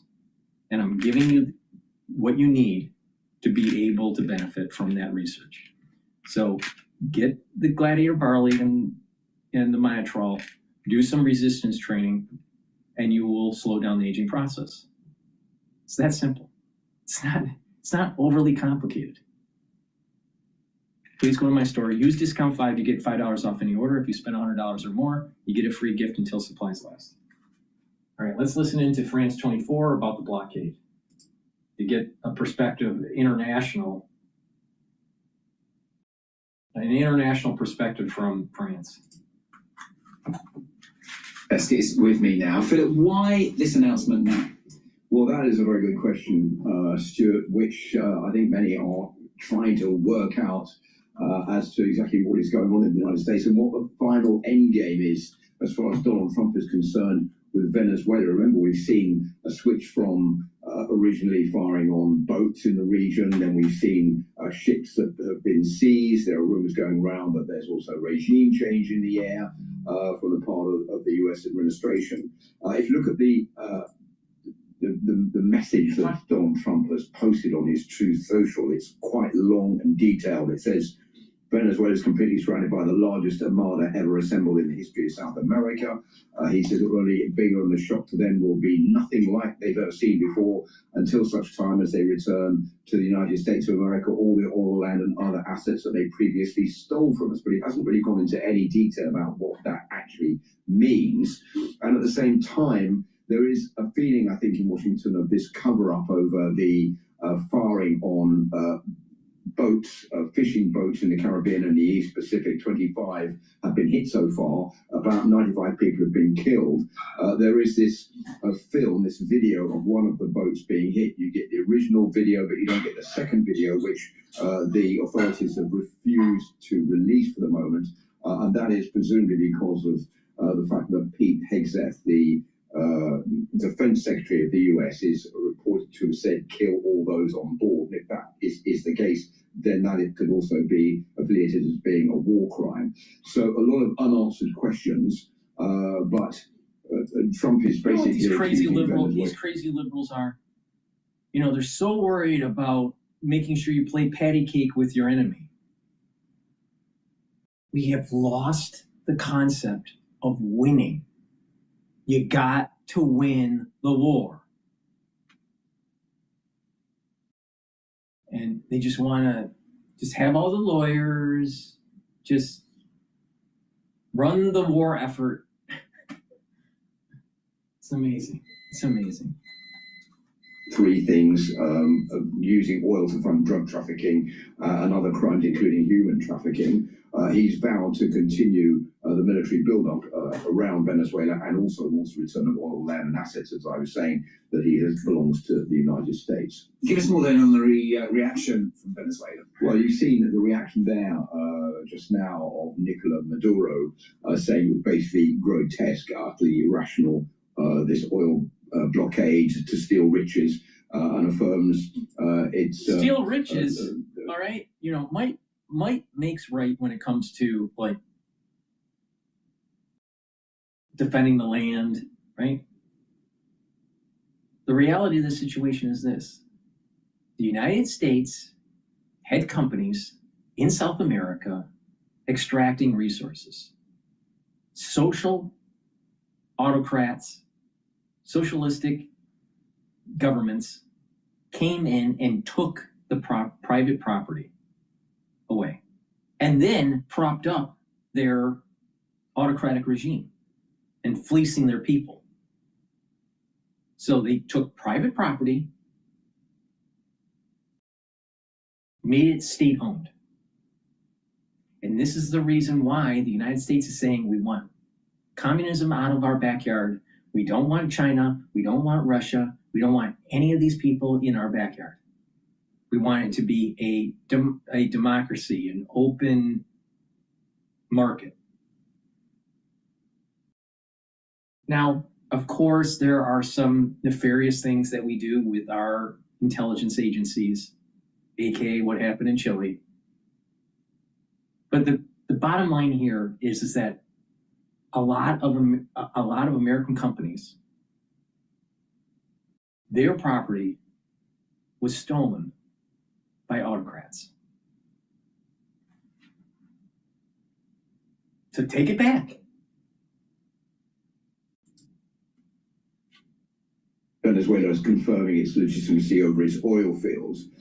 Just to give you some perspective about where this oil goes and who is going to profit from it, there are about 850,000 barrels produced every day in Venezuela. China has about 81% of that oil shipped to its country. The United States takes about 70% through the Chevron Corporation, and about between 2 and 5% goes to Cuba.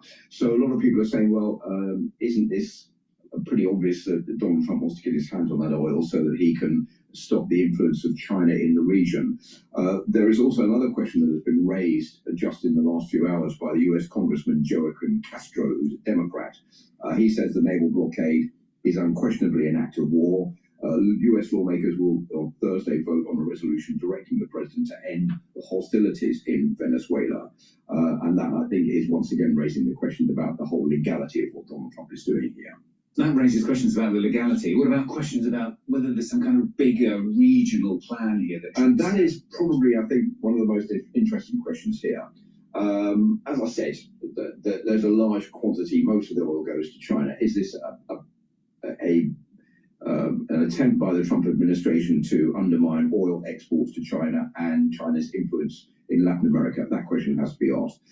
Does Donald Trump want to install a like-minded regime in Venezuela, a regime that would be more sympathetic towards Donald Trump and play into the hands of the United States, a bit like we've seen in Honduras, in Argentina, and just in the past few days in Chile? And also this desire by the United States to reactivate, which is called the Monroe Doctrine, which is a 19th century plan which basically ushers in an era of Washington interventionism in Latin America, treating Latin America a bit like the United States' backyard, and it's the United States that decides what goes on there, who runs the countries there. This was described by the former US Secretary of State John Kerry as dead and buried, but it looks like Donald Trump has decided to. What's wrong with what Trump's doing? Russia and China are doing that in our own backyard. And oh, by the way, we need freedom of navigation, especially when we are going to go to war with China. Venezuela is not too far away from Panama.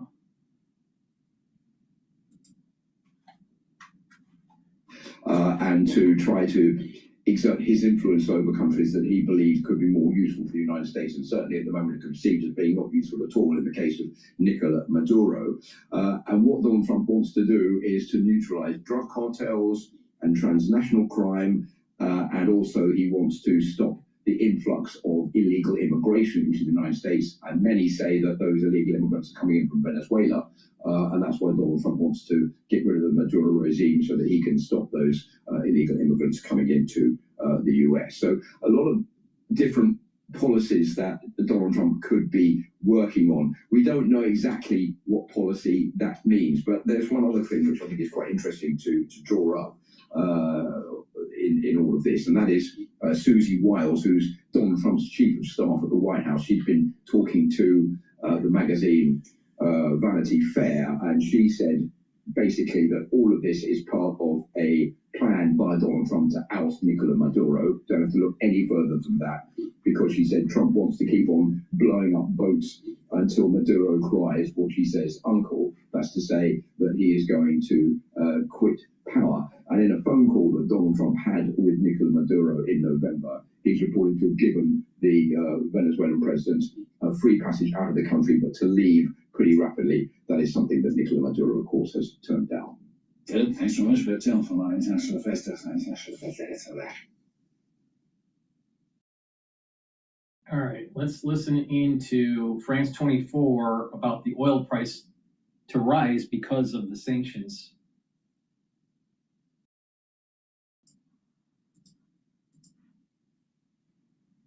For business news, Sean Pellegrin is with us. He's starting with a look at how the oil markets are doing. Absolutely, Stuart, and this on the back of Donald Trump's announcement that he would blockade any sanctioned oil tankers going into or leaving Venezuela. This decision could affect the world's oil supply and has led to an increase in oil prices. You can see there, although from lows that we haven't seen in almost 5 years since the pandemic, the West Texas Intermediate up 1.32%, and crude up 1.26%, so back towards that $60 a barrel mark. So, Sean, what does Venezuela represent then for the global oil industry? Well, it has the world's biggest oil reserves, but they're underused. And last month, on average, tankers going to the country loaded about 590,000 barrels per day. That's only a fraction. It's not just about the oil reserve, it's the type of oil, the density of the oil. It's thick, it's heavy crude. We need that. We have a lot of light crude. Now, what's wrong with America having what it needs?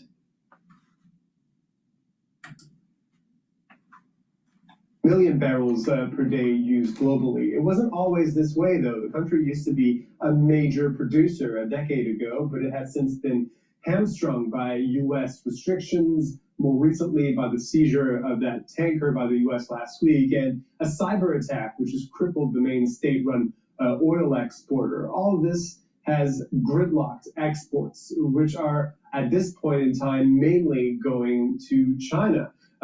Which represents about 81% of all of the country's exports recently, with Cuba and the U.S. also benefiting, and we'll get to that U.S. part a little bit later. Yeah, what impact has it had on the country then, on Venezuela? Well, oil is the linchpin of Venezuela's economy, and sales of crude is the country's major source of foreign currency and revenue, allowing it to buy other commodities and goods on global markets. Turning that tap off could be punishing, with fewer and fewer foreign currency reserves available, could lead to hyperinflation in the country, with some economists saying annual inflation could reach 400% by the end of the year, leading to fears over food shortages and more hardship for Venezuelans.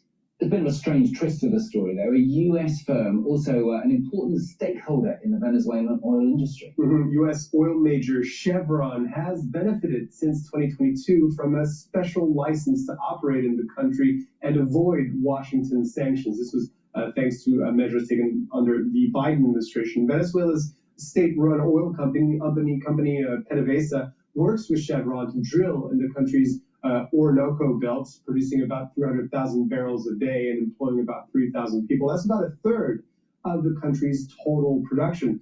Chevron then supplies about half of its oil output to the Maduro government, who can then try to sell it to China or other countries using a shadow fleet. So Trump's announcement means Chevron will be able to continue to ship its own oil out of Venezuela, but it will be much harder for Caracas to sell the oil drilled by Chevron.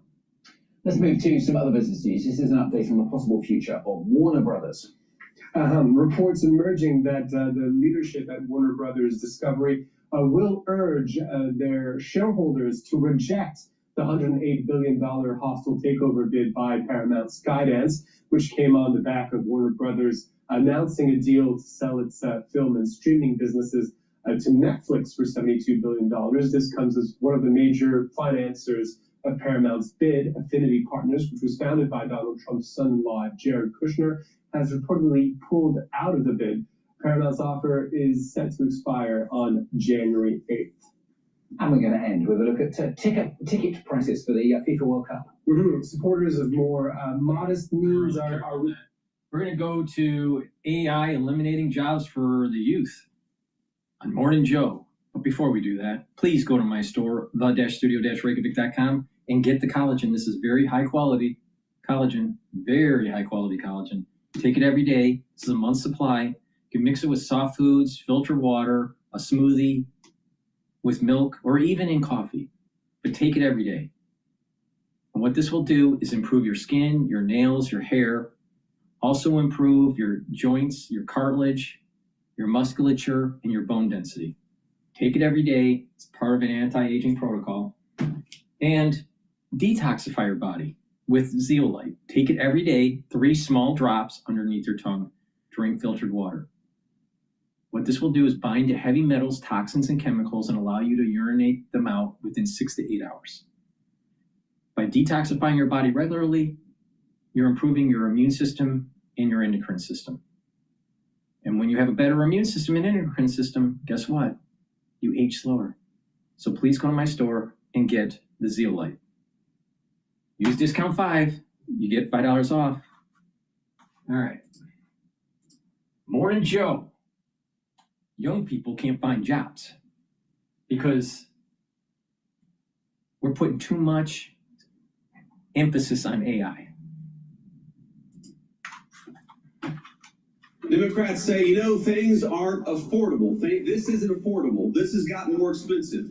Drugs have gotten more expensive. Housing's gotten more expensive. And you know what? They're right. And it was because of them. I believe the American people are going to reward us because the American people are smart. They know Rome wasn't built in a day. They know what Joe Biden broke is not going to get fixed in a week. We got to stay with it. We got to keep on working on bringing good jobs and money back. Distribution warehouse in Pennsylvania yesterday. He did validate that one existed, at least. Meanwhile, the Wall Street Journal editorial board is blaming the Trump administration for at least one part of the economy, asking, where are those manufacturing jobs? The piece reads in part, quote, one big statistical reason to suspect that tariffs are hurting jobs is the trend in manufacturing. Remember when tariffs were supposed to produce a U.S. manufacturing boom? It hasn't happened. Evidence comes from the industries affected most by Mr. Trump's tariffs on 50% on steel and aluminum and 25% on autos and auto parts. Employment in motor vehicles and parts fell 15,000 since January, while it remained flat in steelmaking and aluminum manufacturing. This doesn't count the job losses in downstream manufacturing firms that use steel and aluminum. Some renaissance. If Mr. Trump wants a manufacturing revival, he'll drop his border taxes and let his other tax policies help hiring and investment. Joining us now, Chairman of O'Leary Ventures, Kevin O'Leary, and New York Times bestselling author and journalist Dylan Ratigan. He's the CEO of Euphoria Sneakers and owner of Reservations.com, and it's great to have you both. Kevin, I'm curious. I heard a very, very powerful gentleman from the banking world saying that the tariffs are not really impacting the economy. Is that in any way possible? No. The whole idea of the tariffs, and still may be by the time this is all over, and I would say November would be a good time to measure it, was reciprocal tariffs against VAT taxes in countries like Australia, Canada, Europe, Switzerland, etc. So to make it very simple, Switzerland has an 8.3% value-added tax in Switzerland on American goods sold there, which they do. Why not just put on them a reciprocal 8.3% tax in U.S. domestic on goods like watches and gold bars? That would have been a very easy implementation, and everybody would have understood that balance. That's not what happened. In that case, the administration put a 39% tariff in place, obviously causing chaos. The point that Trump's doing is he wants to bring the manufacturing here for our war prowess against China. And secondly, it builds the economic clustering that has been eroded for the last 35 years. And we're supposed to pay attention to this O'Leary. Kevin O'Leary, he's a Canadian. Canada benefited from NAFTA and the gutting of manufacturing, especially from Michigan. And we're supposed to take his advice? He made his money by taking advantage of situations with NAFTA. Build up the economic clustering in the United States and destroy China.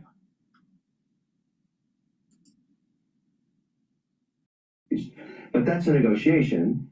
Eventually, it's got to get back to reciprocality. However, what the Wall Street Journal is talking about there is the fact, let's just take aluminum. You need bauxite to make aluminum. You also need 10 years to build a plant. You also need almost a gigawatt of power, which the grid in the U.S. right now doesn't have. So before you fix all those things, you're not going to have any aluminum jobs. 10 years is a long time, way past this administration. First thing that should happen, eliminate any tariffs on bauxite or any product or service or good that you don't make yourself. Pineapples, bananas, potash, bauxite.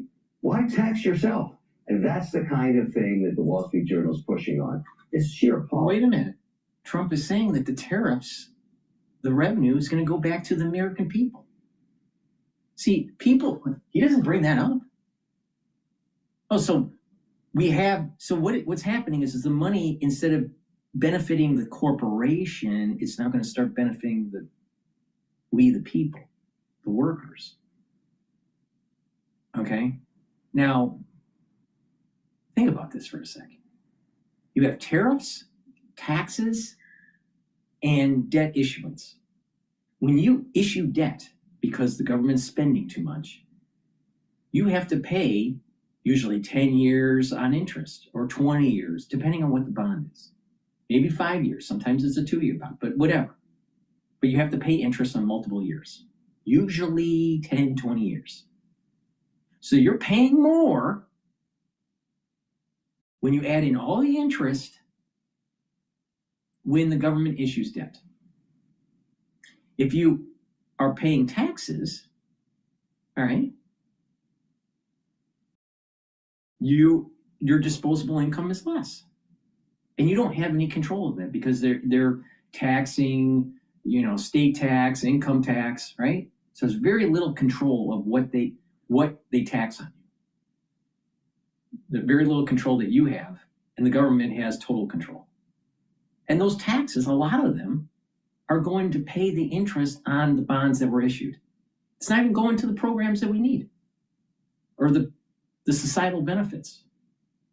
It's going to the bondholders. And most people don't have bonds. It's the corporations or the banks or very wealthy individuals or fund managers, right? And then you have tariffs. And wait a minute. If you don't want to be taxed from the tariff, then you just don't buy it. You can't do that with taxes, regular taxes. Government's still going to collect no matter how you spend your money. So you have more control when it's tariff. And when you have a president that's saying, you know what, instead of that money going to the coffers of government, we're going to give it back to the people, because according to Kevin O'Leary, it's a tax on the people. It's a tax on the consumer. Well, we're getting that money back. So we should have more tariffs. I'd like him to complain about the overissuance of debt and how our taxes are paying for the interest, but he won't say that because he owns companies. And when you own companies, tariffs hurt your business.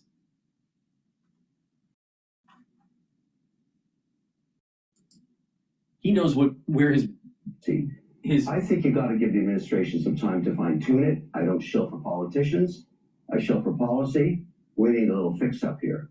Yeah, we'll see what the Supreme Court has to say potentially in the next week or two about some of these tariffs. So Dylan, the vice president did talk about, he blamed the Biden administration, but acknowledged there's a bit of an affordability issue here in the United States. Tariffs perhaps playing a part of that. He also, though, was asked if he agreed with the president's assessment of the economy. Trump graded it as A+++, give or take plus. The vice president said he certainly did. Are they right? The thing that's nice about business and the economy in general is that it really doesn't matter what anybody's opinion is. There's enough data that comes out on a regular basis where you can see how is hiring, how are prices, how is consumer spending, all these things. And so what we know for a fact right now is that the overall level of economic activity is in decline, that affordability is less, that things are more expensive, I think, at least most recently because of the tariffs. We also know that the consumer and consumer spending is stronger than people think, and the labor market's still relatively okay. And so you're in a moment where, if any president's going to tell you the economy is A+++, that's a political statement. Wait a minute. He just stated right before he started talking that it's about the data, and you don't have to have an opinion. And then he interjects his opinion. Well, wait a minute. What is it? Is it just fact-based or is there opinion? Oh, it's about taking a look at the mosaic of data and coming up with some sort of thesis. And that's where the art comes in. It's not a science. Understanding the markets is an art because there's a lot of different variables all moving in different directions.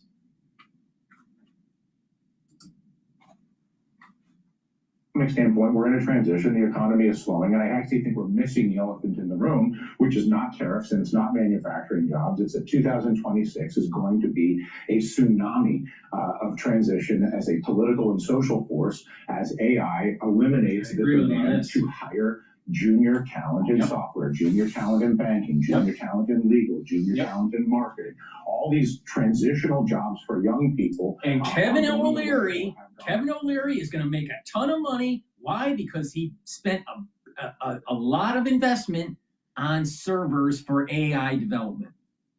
So he's going to make the money while Americans lose their job. Another fucking Canadian.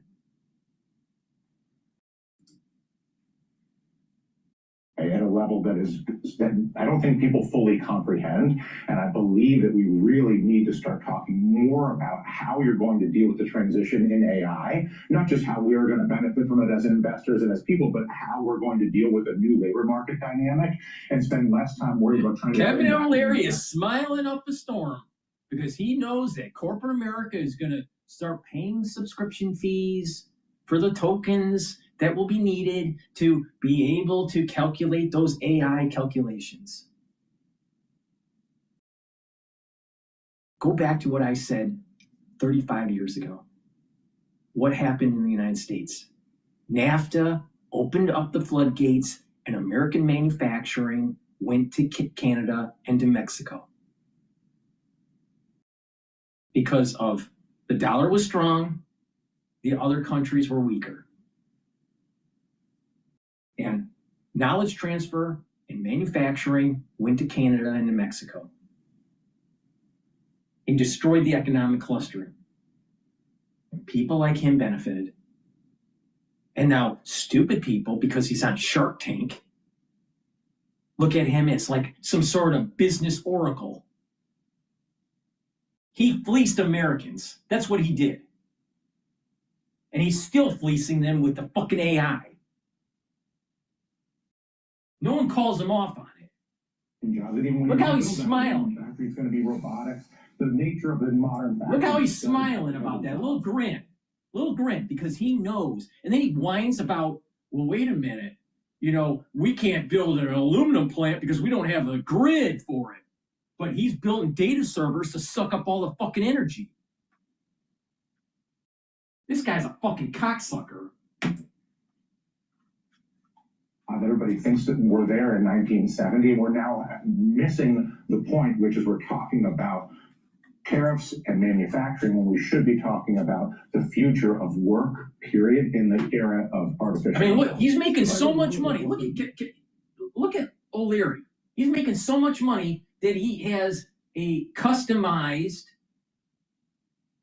flamboyant tux jacket. Maybe he took advantage of the American people too much. And he's got that little grin because he fucking knows he's going to cash in. He's going to cash in.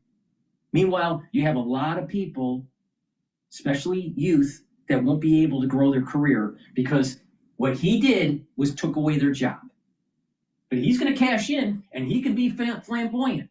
The same problem with that Ives that's always on Bloomberg pumping up AI stock.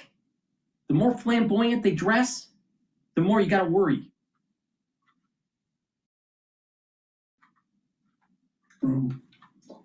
How long will it be before the average person in America with a house, a family, has to shut off the lights for 3 hours a day because he's not getting enough electricity because of all the suck up of electricity from AI and all these I'll things? tell you, if that happens, people are going to start hunting people down like Kevin O'Leary, and he's going to be ostracized. Because he's sucking it up. He's sucking it up and collecting the ducats. Literally.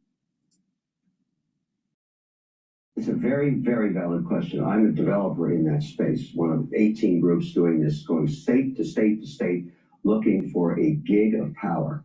So if you want to build a data center compliant with what the hyperscalers want, right? It used to be 250 megawatts. So think about this. We have a grid in the United States that's underdeveloped, right? We need to build it back up. We need a larger grid, all right? Go back to Enron days.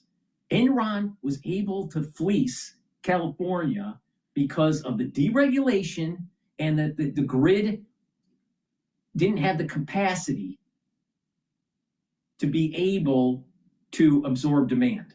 Now, they played some games with shutting down certain plants at certain times of the day and, you know, and did nefarious things. But the bottom line is that our grid system needs to be invested and built out. More capacity. But you had a bunch of lawyers and a bunch of regulators that prevented you to do it. Now, what are the major feedstocks? Coal and natural gas. You have a lot of people saying, we can't burn coal anymore. It's going to cause the planet to burn up. We can't use natural gas because of climate change. But those are the two major feedstocks for energy. So we need to build out the grid, we need to build up more plants, and we need to use more coal and natural gas. But meanwhile, because it takes a while to build up those plants and to build out the grid, and these data centers aren't going to wait. What's going to happen is your energy costs are going to start to go up. And that's why I keep on saying, take a look at natural gas futures. Take a look. It's going to go up. And this guy, he's going to be making the money while you every month are going to look at your energy bill and it's going up. And oh, by the way, your job prospects have gone down.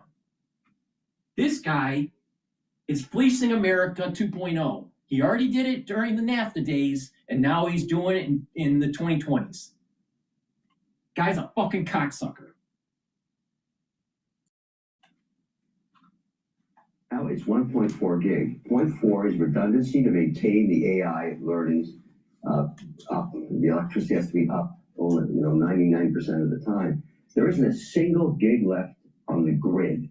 And the reason you can't get it is you go into a town and say, look, I'm going to build a data center here, 10,000 jobs, I need permits, I need power, I need water to cool it, but I have to tap into the grid. So the cost of your electricity to the hospital, the library, every residential home is going to go up 30%. See, this is the reason why SpaceX build the servers in space, because it's cold.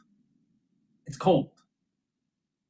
So you build a grid up in space, using Starlink and use what is called social learning between the satellites.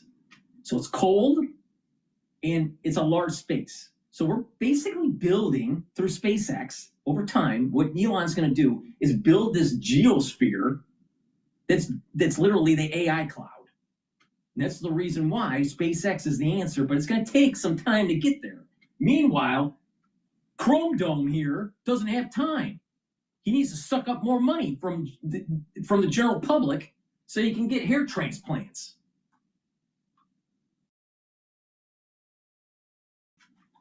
Can't get that permit. So the only way to do this now is off stranded natural gas. Now, which states have that? You got North Dakota, you got West Virginia, you have Texas, Mississippi, but who's the granddaddy or grandmama of all of the lowest cost natural gas? Alberta, Canada. It's miles cheaper than anywhere else in North America. It's sub 4 cents a kilowatt hour. Everywhere else is north of 6 cents a kilowatt hour. And so we've got a real dilemma here. Let's stop beating up the Canadians and let's kind of partner with them, because right now the Chinese are killing us, kicking our asses in AI development. Here's how it works. Supreme Leader says, put a gig right here. There's no permitting. The Supreme Leader said, build a plant, a coal-burning plant to generate 1.4 gig of power. Every month, another one. Every month, another one. And what are they going to do with this? Military. That's the first thing that's going to happen. They're going to beat us on drone technology. They're kicking our butts in just capacity. And I'm telling you, China, I'm not against the people of China, they are our enemy in everything you want to look at. He's right about this. The economy, education, everything. So the problem is that you have regions in this country that are litigious and don't want to do it in their backyard. And the problem is we need a better grid. We need to invest in our electrical grid. And it's not solar, it's not wind power, it's fossil fuel, because it has the most density energy.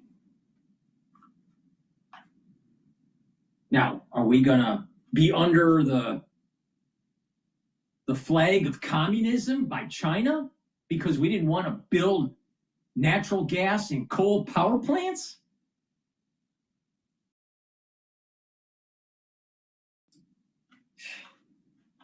Number one act, they're coming after us. And at the same time, we're injuring ourselves by focusing, in my opinion, on all these historical discussions, whether it's tariffs or bringing back manufacturing, when we should be not only doing the natural gas discussion, but we should also be very close to putting low orbit power centers in the atmosphere. Right. We have this, and that's not going to happen as fast as your natural gas, but there's no way that power stations don't end up off of this planet and in the sky somewhere. Right. Probably sooner than people think. But the power, without the power solution, everything I'll tell else you, goes SpaceX away. has the answer. SpaceX, Elon Musk has the answer. It's just going to take time. And this is the reason why it makes a lot of sense to buy SpaceX when it goes IPO. But you got to be careful, because the first 6 months of an IPO usually goes down, not up. But if you can wait multiple years, then just buy. And buy. Just close your eyes and just keep on buying SpaceX. Don't even think about it. It goes down, buy. Goes down, buy.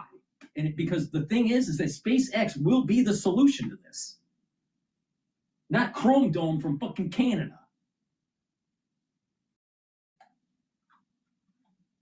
Doing ourselves a disservice not to. I think it's a public health issue. I would argue that it's a matter of public health for this nation, for the young people of this nation, and for all the people of this nation, that we are not completely focused not only on the job transition through artificial intelligence, but through the infrastructure necessary to support the transition, because it is the arms race right now. And to Kevin's point, you gotta bring back other manufacturing, dipshit. See, he's only focused on AI. I wonder why. Probably because that's where his portfolio is. Think about it. You got to CAD stuff. You got to draw stuff in 3D. You got to make molds. Now, if you're building really complex devices like cars, homes, different appliances, that's all CAD'd out. And there's lots of molds. And there's lots of parts. And it needs a manufacturing line. And there's robots. There's lots of jobs. It's not just the assembly line, dipshit. It's an economic cluster. And with that data set that's in CAD and in CAM and in CAE, you're going to be able to do generative engineering. Not just generative AI, not just doing pictures, not just doing videos. Generative AI in cars, generative AI in medicine. But you need the economic cluster. So it's not just about AI. AI is a tool, like a hammer or a screwdriver or a torque wrench. It's not the end all. It's just a tool. But they're going to make a ton of money. And look at their age.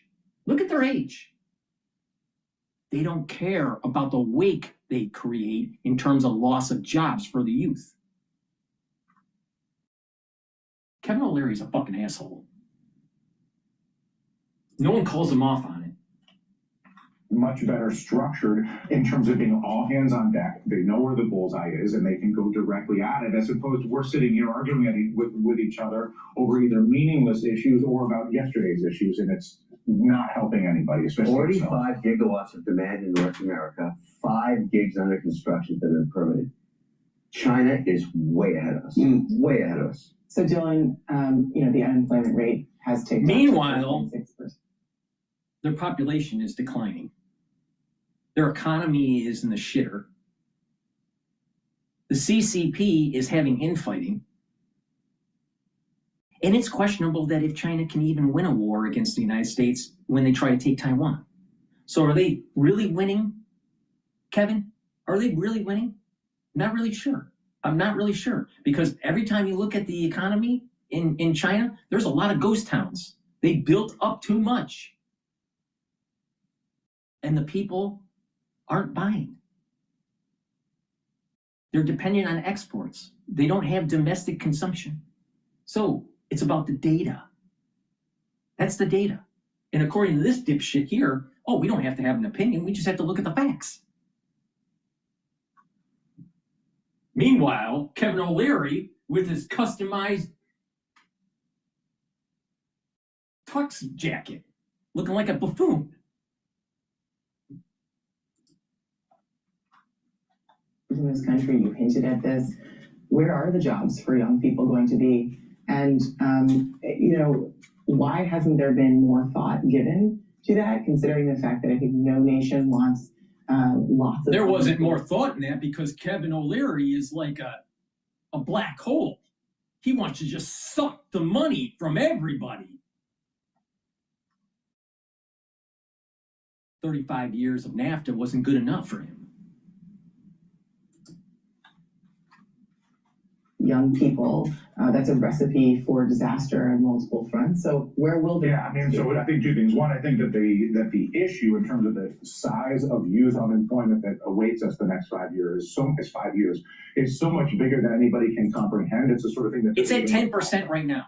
It's at 10% or maybe closer to 11%. 10% unemployment with the youth. It will go up to 25%. That's where this is going.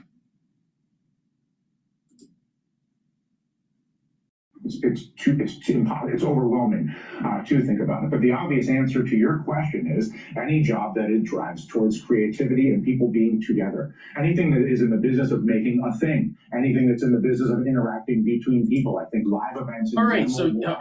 So that's economic clusters. That's economic clusters.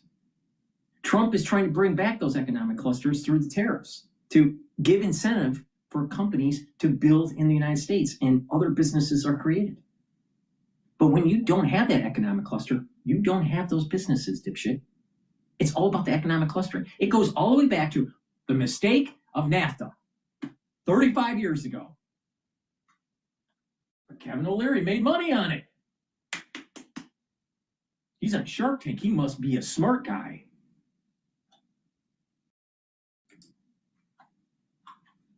Renaissance over the next 30 years. I think human demand to be around other human beings in the most elaborate, Las Vegas-esque way to the simplest way is going to be the greatest it's ever been. And I think everything that revolves around creating something, whether it's creating buildings and the interiors of buildings and the entire design world, or whether it's in producing fashion items or furniture items or whatever it is. Exactly. Now let's go back to the revolutionary time, before the revolution and after the revolution.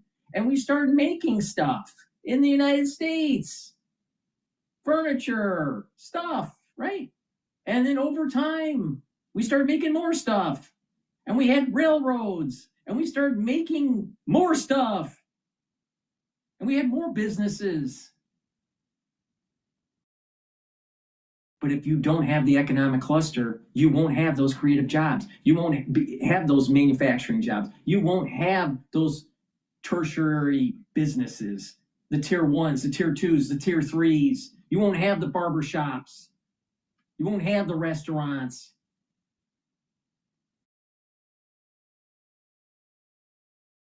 I mean, what he just said was the reason why we have tariffs, dipshit. But Kevin O'Leary's just smiling up a storm because he's counting 1 billion, 2 billion, 3 billion as he's making money on those servers.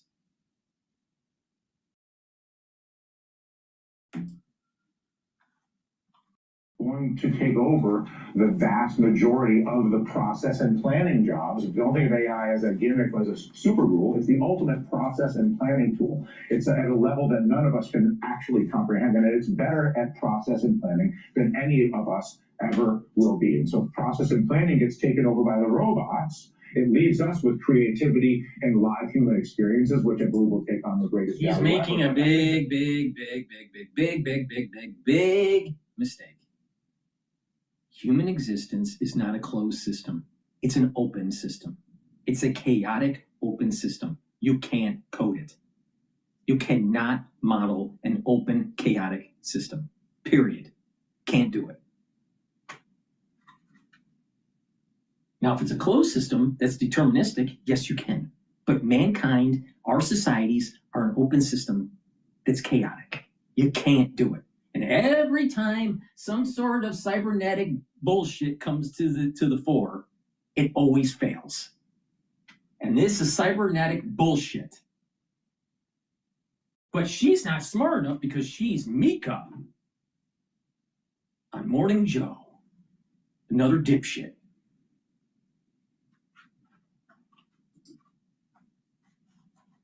On the margin, this is one of those where you can't afford to not think about it. It's important to actually be aware of this and think about how you're going to be helpful to those around you. What a great conversation, which we need to continue. And Dylan, it's great to have you with us. Kevin, in addition to all the hats. Yeah. Mika, the daughter of Brzezinski, the national security advisor to Carter. Gigantic failure. Gigantic failure. And many of the things that he was trying to push led us down a road where it was a bad path. Oh, wait a minute. Carter set in motion where we decoupled away from Taiwan. Oh, thank you, Mika. Now, in this decade, we're going to have a fucking war. But you won't care because you got a big paycheck from MS Now. Used to be NBC, but they weren't making any money. And look at that smirk by Kevin O'Leary. Look at that smirk.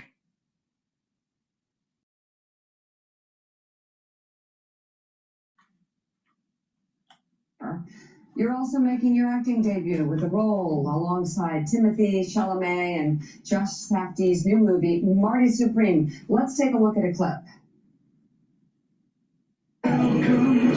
Today I choose how to screen for colon cancer. Give me colon cancer. Excuse me? You just need a prescription. Victory! Cologuard is for people 45 plus at average risk, not high risk. False positive and negative results may occur. Ask your provider for Cologuard. I can't support your mother. You're not gonna have to. You're gonna step up in a way you can't even imagine. Marty, I'm gonna make an offer. I'm gonna do it completely on my own. Every man for himself where I come from. This is how I grew up. What are you doing? I don't think you understand the stakes here. How is that funny? I get nervous laughter sometimes. My eyes broker is that mouth. Thank you so much. We believe in you. Hey, I'm wearing that unibrow right off his forehead. You wanna get physical? Like an 8? Kevin, what a cast. How did this come about? Tell us about it. First of all, now he's a famous guy in Hollywood. But they didn't want his chrome dome, so they gave him a toupee. And oh, by the way, what did he say in that first line? I got a deal for you. I have a proposal.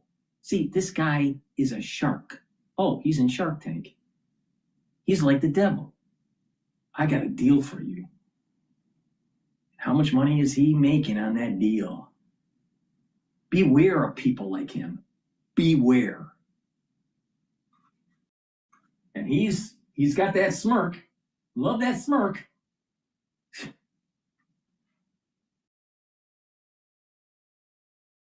Got a call from Josh Safdie.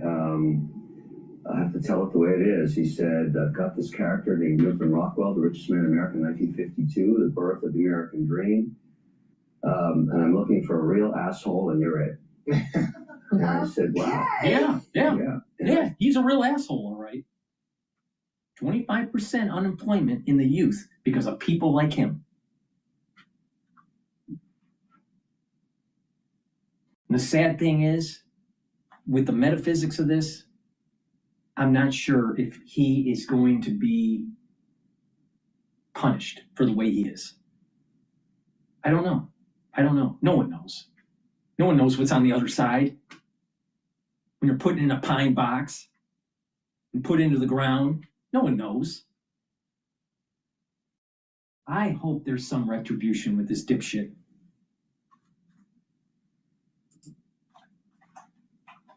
Wow, okay then. I've never done scripted before. I always feel in life to keep it interesting, you've got to try stuff outside your comfort zone. That was not in my comfort zone. I'd never read a script or done anything like it. However, I'll let the audience decide. It comes up Christmas Day. We had the grand opening here in New York last night. We painted the many buildings orange. You know, the Empire State Building was orange for a few hours. It's a remarkable film. It really does capture the essence of the American dream and entrepreneurship coming out of the optimism of the Second World War. It's breathtaking. I suggest. Optimism coming right out of the Second World War. Let's see about that. All right, that was a build out of manufacturing, making a lot of homes, making a lot of cars, a lot of domestic products. Meanwhile, he wants to throw that all away. I mean, he doesn't even take the lessons learned during the time period of the movie he's in. I'm telling you, these people, they're sharks. You got to stay away from them. He's like a loan shark. You know, these loan sharks, you know, where you need money and then they charge too much interest. He takes too much of your company away. He's a typical, you know, private equity guy. And I'm pretty sure that there's a special place in Dante's Inferno for people like him. Or at least I hope. To help you with the emotional roller coaster that these Safdie and Ronnie Bronstein, who wrote Uncut Gems, they are very sick puppy, these guys. That script is unbelievable. I mean, it's just quite an endorsement. Well, I read it and I said, who could write anything like this? But you can't stop watching it. Okay, having AI do that. Yeah, that's right. Amen. That's right. The film Marty Supreme is in theaters in New York. And All right, so let's look at this. Let's look at the smiley shark here. All right. He's ushering in 25% unemployment with the youth. He's going to make billions of dollars with server technology. He's going to jack up your energy costs. And now he's an entertainer in Hollywood.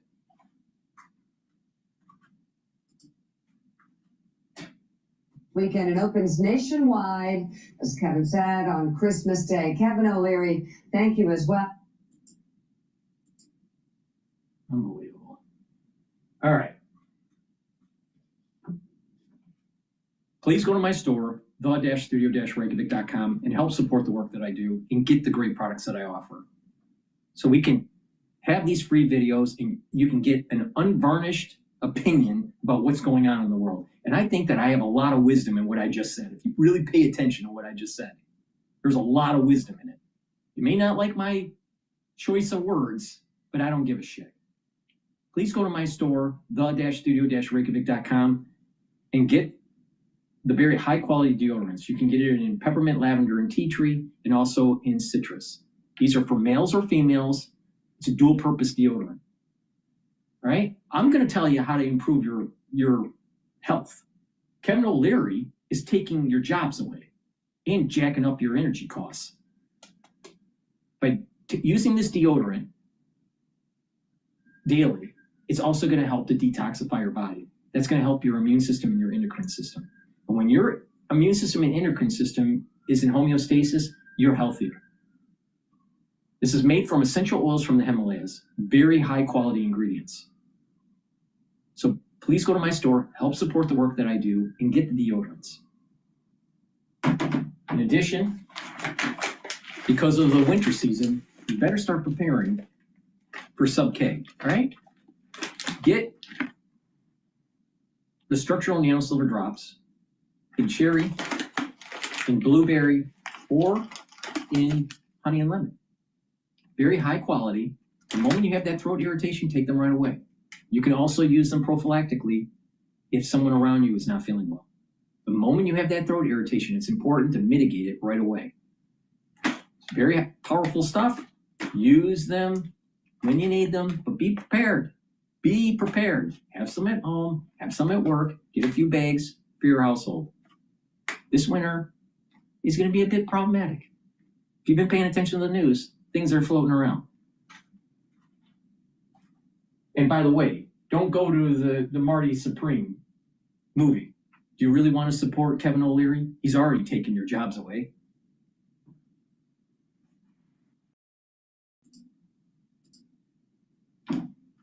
And that's going to be a theme, as we've seen with like Meta, spending on CapEx. Investors don't like to see it. They want to see free cash flow EPS going up next year. But the reality is Zuck, in wartime CEO mode, focused on how do you monetize the 3 billion users over the coming years. And I think that is what we're going to see play out across, over in 2026.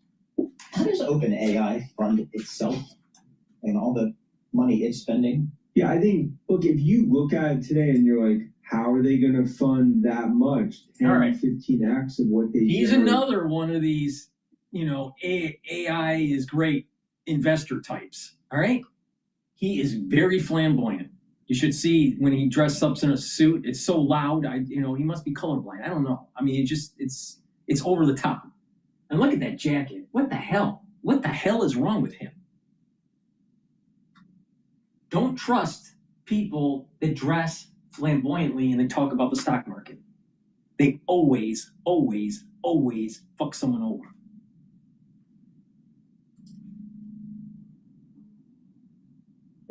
See, Paul, my view is you're going to look at a company over the next 5 to 10 years that the revenue and the monetization opportunity is probably 4 or 5x what they've already committed to. So if you take a longer term view over the next 8, 10 years, what they can do, I think it's ultimately, given the centerpiece that they're going to play in AI, the monetization is going to be there and more. So I don't view it as like are they making big bets? Yeah, and it looks like they could be making another bet with Amazon. But for them, they're more than just an LLM model. They're trying to build out the stack. They're trying to be in Microsoft, be in Amazon. And I think if you look, that ultimately is their vision, and the deal flow ultimately, I think that supports it. Will they get there? No. I think they're going to get there, and probably they're going to get there more accelerated than investors even are anticipating. It speaks to my view. When you think about IPOs, we're going to say SpaceX going IPO next year. If I told you 2 years ago SpaceX is going to go IPO, you'd be like, well, no, I'm just giving all the depth. You go back, like me and you've talked about, if you go back earlier this year, New York City cab drivers perish on Google, AI destroying their business model, DOJ is going to break them up. Right now, they're just going through a gut check moment. But when you look at the AI revolution, for the first time in 30 years, U.S. is ahead of China when it comes to tech. This is the time to go mode, fifth gear, not the time to be right lane going 45 miles an hour. And I think that continues to be sort of the issue right now in terms of what we see with tech, and investors clearly are a little sort of wheezy relative to what we see play Well, out. it seemed like Elon's got his mojo back. Tesla back to an all-time high. Again, SpaceX valuation, the valuation numbers out there are just extraordinary. Never mind what's happening with Tesla vehicles. Exactly. So what is, that goes right to your point, what is the Tesla story these days? But discard, That's what you didn't talk about. like to your point, it's like, okay, because it's like ultimately deliveries and vehicles that fund the business. And then anyone that's in the stock today, it's all about autonomous and robotic, because the view is like, look, when it comes to physical AI, the two best physical AI plays in the market, it's NVIDIA and then it's Tesla. Now, is this a gut check moment for them? Of course. They got to show 30 cities, you got to need robotaxis too. You need to have actually volume production when it comes to what we see with cyber cabs. But in my opinion, this will be a historical year for Tesla. Like, I think at the end of the year, Tesla base case 600, bull case $800. Okay, you are notoriously bullish on all things AI. What worries you, Dan? What makes you pause? What makes you think maybe we won't get there? Look, the biggest thing that worries me, it's not articles that talk about, Oracle, they're going to be able to build out data centers. It's not circular finance. My biggest worry, it's energy. Because the reality is, like, China is way ahead where the U.S. is when it comes to energy, nuclear build out. Right now, 3% of companies have gone down the AI path in the U.S. When you get to 20%, it's not enough energy. So, and I think nuclear is going to continue to really be the answer. But that's the biggest thing that stops us, is purely the energy. All right, let's get to this important stuff. Matt Campbell, new Penn State football coach. Do we like him? I think we got a dog right there in terms of Campbell. I think he's exactly. Why didn't he say anything about, well, wait a minute, nature has a solution.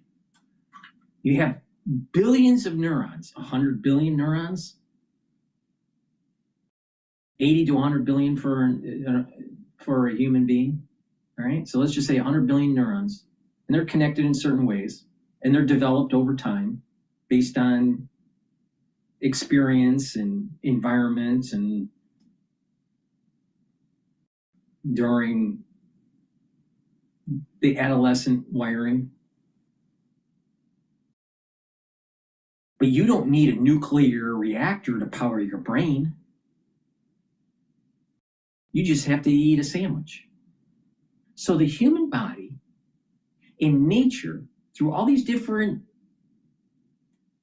species, have developed means to be able to conduct calculations, to think, to process, to move with very little energy relative to a big server farm for AI.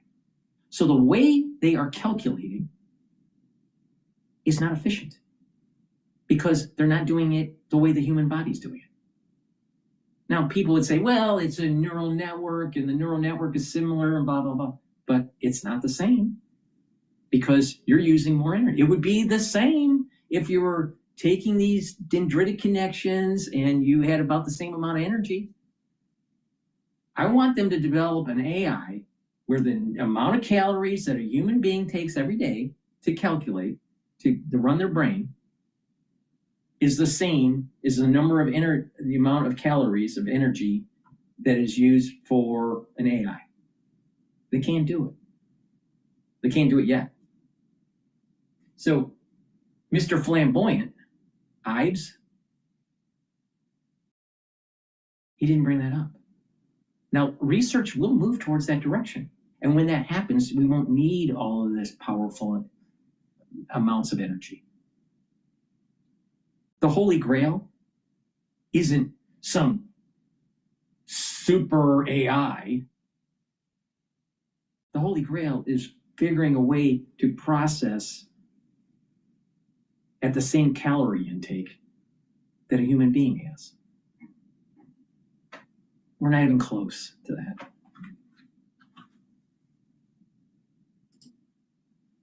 But why do I need to say that? Why do I need to say that? Why can't I say that? Why can't he? Why? Is it because he's spending too much time at figuring out how flamboyant he's going to look? Please go to my store, the-studio-reykjavik.com.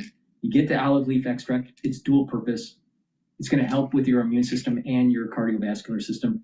It brings down inflammation and helps you to control your lipid profile. Very important. And digestive enzyme complex reduces the load on your pancreas, helps you to digest proteins, carbohydrates, and lipids.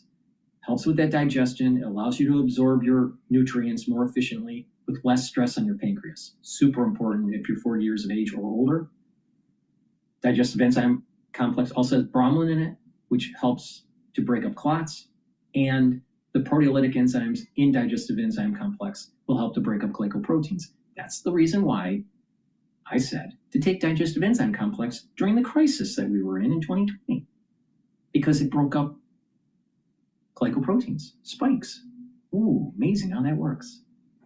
Should be taking this, especially if you're worried about the inoculation. All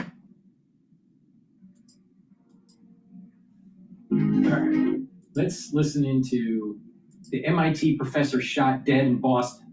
This is live now. I guess there's a little bit of an update.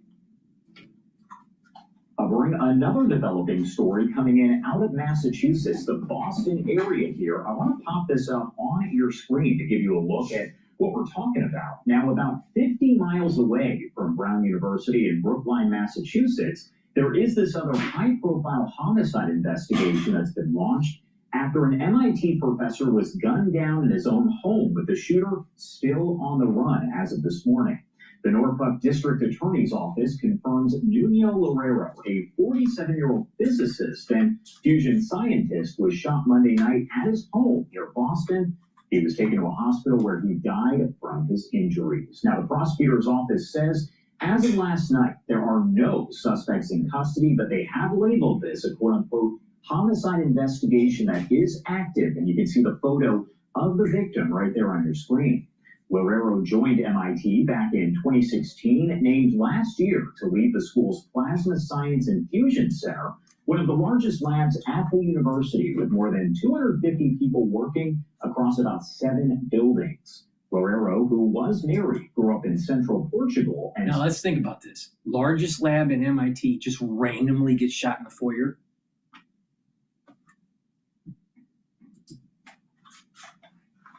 In Lisbon before earning his doctorate in London. That's according to information from MIT. Now, the school's saying he was a researcher at an institute for nuclear fission before joining the university. The FBI asked whether this shooting could in any way be connected to the Brown University attack. The agency explaining, as of now, it knew of no connection between the crimes. A Boston University student who lives near the professor's apartment in Brookline told the Boston Globe that she heard 3 loud noises Monday night and was worried it was gunfire. The U.S. ambassador to Portugal expressing his condolences online, saying, quote, "It's not hyperbole to say MIT is where you go to find solutions to humanity's biggest problems. Fusion energy will change the course of human history," end quote. Again, this is an active homicide investigation. We will keep you updated here as we get additional information from the investigators involved. We do have to step away for a quick break here at 9:15 on the East Coast and 6:15 on the West Coast. My name is Josh Breslow. You're watching Live Now from Fox. All right. This season on Pluto TV. Let's listen to Bloomberg. Take that to get a sense of kind of how big this business could be for them.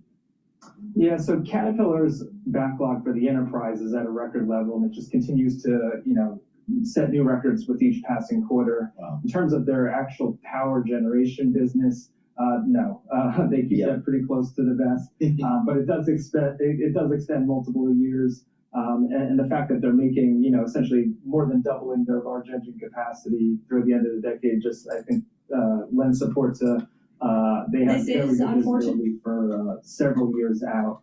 And same thing, I would allude to as comments as well. They have very good backlog visibility in terms of their power generation business. And then you throw on, the cyclical recovery that we should see in these businesses. It's a pretty favorable setup, not only for 26, but beyond. All right, you mentioned the other part of the business, or a different part of the business, that one that focuses on the agricultural sector of the economy. We know the farmers in a really tough spot these days, and when they face financial difficulties, they're not buying Deere tractors and things like that. So what's the outlook there over 26? Yeah, right now we anticipate that the large ag market here in North America will be down another 10 to 15% in 2026. So this is going to mark the third year of a downturn. And really, to put things into perspective, assuming we're down another, double digits in 26, volumes are going to be at the lowest level in more than 4 decades, as long as we've been tracking the industry. So I do think there's pretty high degree of confidence that this will mark the trough of the cycle. And we actually think that downside risk is probably limited here and relative to a lot of the other sectors that we cover. The problem is, farm fundamentals still remain quite weak. Crop prices are still low. While the government still continues to, hand out additional aid payments, farmers historically don't use this to go out and spend on new machinery. But we think really the bigger overhang here is still the lingering export market uncertainty. We did have a U.S.-China trade agreement. I think farmers are really just going to take a wait-and-see approach.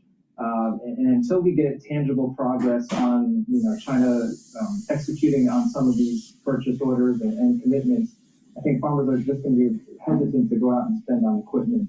When we do see that come to fruition, hopefully then you'll start to see a rebound in crop prices, and then maybe we can become a little bit more constructive on the equipment outlook there. So just to put a bow on that, Chris, we got about 30 seconds left. What is the export market for the U.S. farmer generally on average, and what is it today? Yeah, so we export the vast majority of, particularly our row crops. Soybeans, China is still the largest buyer of our beans. We do send a lot of corn to Mexico and Japan as well. But those big row crops, corn, soy, wheat, that's what really drives farmer profitability. It's more than half of U.S. crop cash receipts. And we need to start to see some kind of a rebound there before I think we become a little bit more positive on the outlook. All right, very good. Good stuff as always. Chris Ciolino, Senior U.S. Machinery Analyst for Bloomberg Intelligence, located down in there in our Princeton, New Jersey, HQ. All right.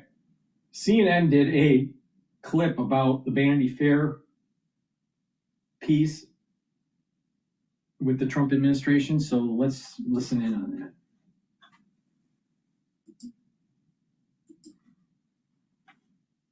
Another example of disingenuous reporting, where you have a reporter who took the chief of staff's words wildly out of context, did not include the context those conversations were had within. And then further, I think the most egregious part of this article was the bias of omission that was clearly present. And we see a lot of this when dealing with the media every day. Well, again, Chris Whipple is with us tonight, and we'll certainly ask him to address those complaints. First, though, some of what Susie Wiles said. Quoting from the piece, Wiles said Trump has, quote, an alcoholic's personality.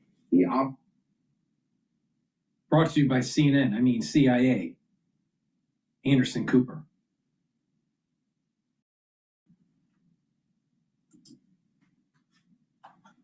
Within a view that there's nothing he can't do. Nothing. Zero. Nothing. According to Whipple, she went on to say that as the child of an alcoholic, in her case, the late sportscaster Pat Summerall, she's a, quote, expert in big personalities. And as we mentioned, the president defended her today, telling the New York Post, quote, she's fantastic, and saying, quote, I don't drink alcohol, so everybody knows that, but I've often said that if I did, I'd have a very good chance of being an alcoholic. I've said that many times about myself. I do. It's a very possessive personality. He also said he had not read the article, but said he heard the facts were wrong, and the interview, quote, purposely misguided.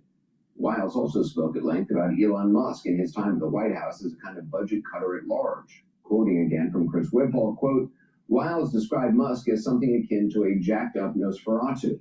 Quote, the challenge with Elon is keeping up with him, she told me. He's an avowed ketamine user, and he sleeps in a sleeping bag in the EOB, the executive office building, in the daytime. And he's an odd duck, as I think geniuses are. Wiles later spoke about this with the New York Times, saying she did not have any actual knowledge of Musk's ketamine use beyond his own statements. She also took issue with Musk gutting of the USAID, saying, quote, no rational person could think the USAID process was a good one. Nobody. As for Vice President Vance, she said his conversion from never-Trumper to his current beliefs had been, quote, sort of political. And in reference to the Epstein Files uproar, noted that Vance has, quote, been a conspiracy theorist for a decade. The Vice President weighed in on that today. And I haven't looked at the article. I, of course, have heard about it. But conspiracy theorists, sometimes I am a conspiracy theorist, but I only believe in the conspiracy theories that are true.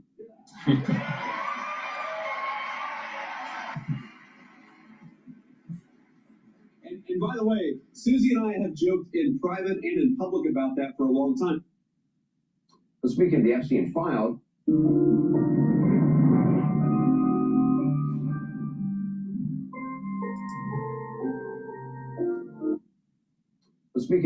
files, here's what Whipple writes about Attorney General Pam Bondi. This part begins quoting Wiles speaking about Bondi. Quote, I think she completely whiffed on appreciating that that was the very targeted group that cared about this, Wiles said of Bondi. First, she gave them binders full of nothingness, talking about influencers online. And then she said that the witness list or the client list was on her desk. There is no client list, and it sure as hell wasn't on her desk. The Attorney General reacted online. She neither confirmed nor denied that Wiles said that about her, calling Wiles her friend and saying, quote, any attempt to divide this administration will fail. Wiles also told Chris Whipple that the president was wrong when he claimed that former President Clinton visited Epstein's private island, saying, quote, there's no evidence, unquote, that those visits happened. As for the current president, Whipple writes, quote, Wiles told me she'd read what she calls the Epstein file, and she said Trump is in the file, and we know he's in the file, and he's not in the file doing anything awful. Wiles continues, saying they were, sort of young, single, whatever. I know it's a passé word, but sort of young, single playboys together. Wiles also gives her take on the president's motivation for targeting Venezuelan small boats, 3 more in the last 24 hours. She says, quote, he wants to keep on blowing boats up until Maduro cries uncle. And people way smarter than me on that say that he will. Wiles also tells Whipple she thought she had what she called a loose agreement with the president to end his campaign of retribution against his enemies after 90 days, which did not stick. And she addressed her boss's recent habit of snapping at female reporters like this.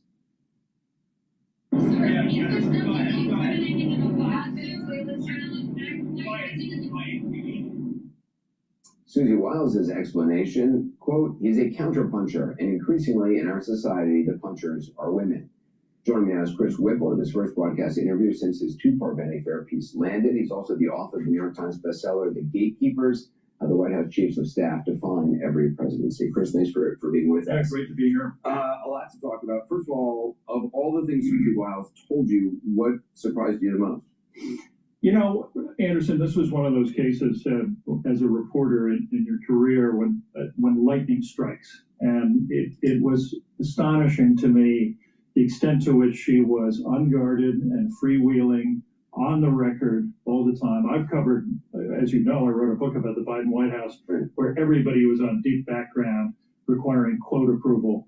Quite the opposite in this case. Susie Wiles in 11 interviews over 11 months. That's how many there were, 11 interviews over 11 months. 11 in-depth interviews in which she was on the record everything in the article was on the record. Were you recording every interview? I recorded every interview. Even ones that were on the phone. There was one where she was doing laundry apparently. Yeah, everything is on tape. Did she know this was for Vanity Fair? Did she think this was for a long-term book that you were doing? She knew I was working on a book at the outset. When I told her that Vanity Fair had agreed to do a piece, to publish a piece, she was all in and enthusiastic about it. Why? Because she is so legendarily averse to being out front. That's why I say that this was lightning striking. It's amazing to me.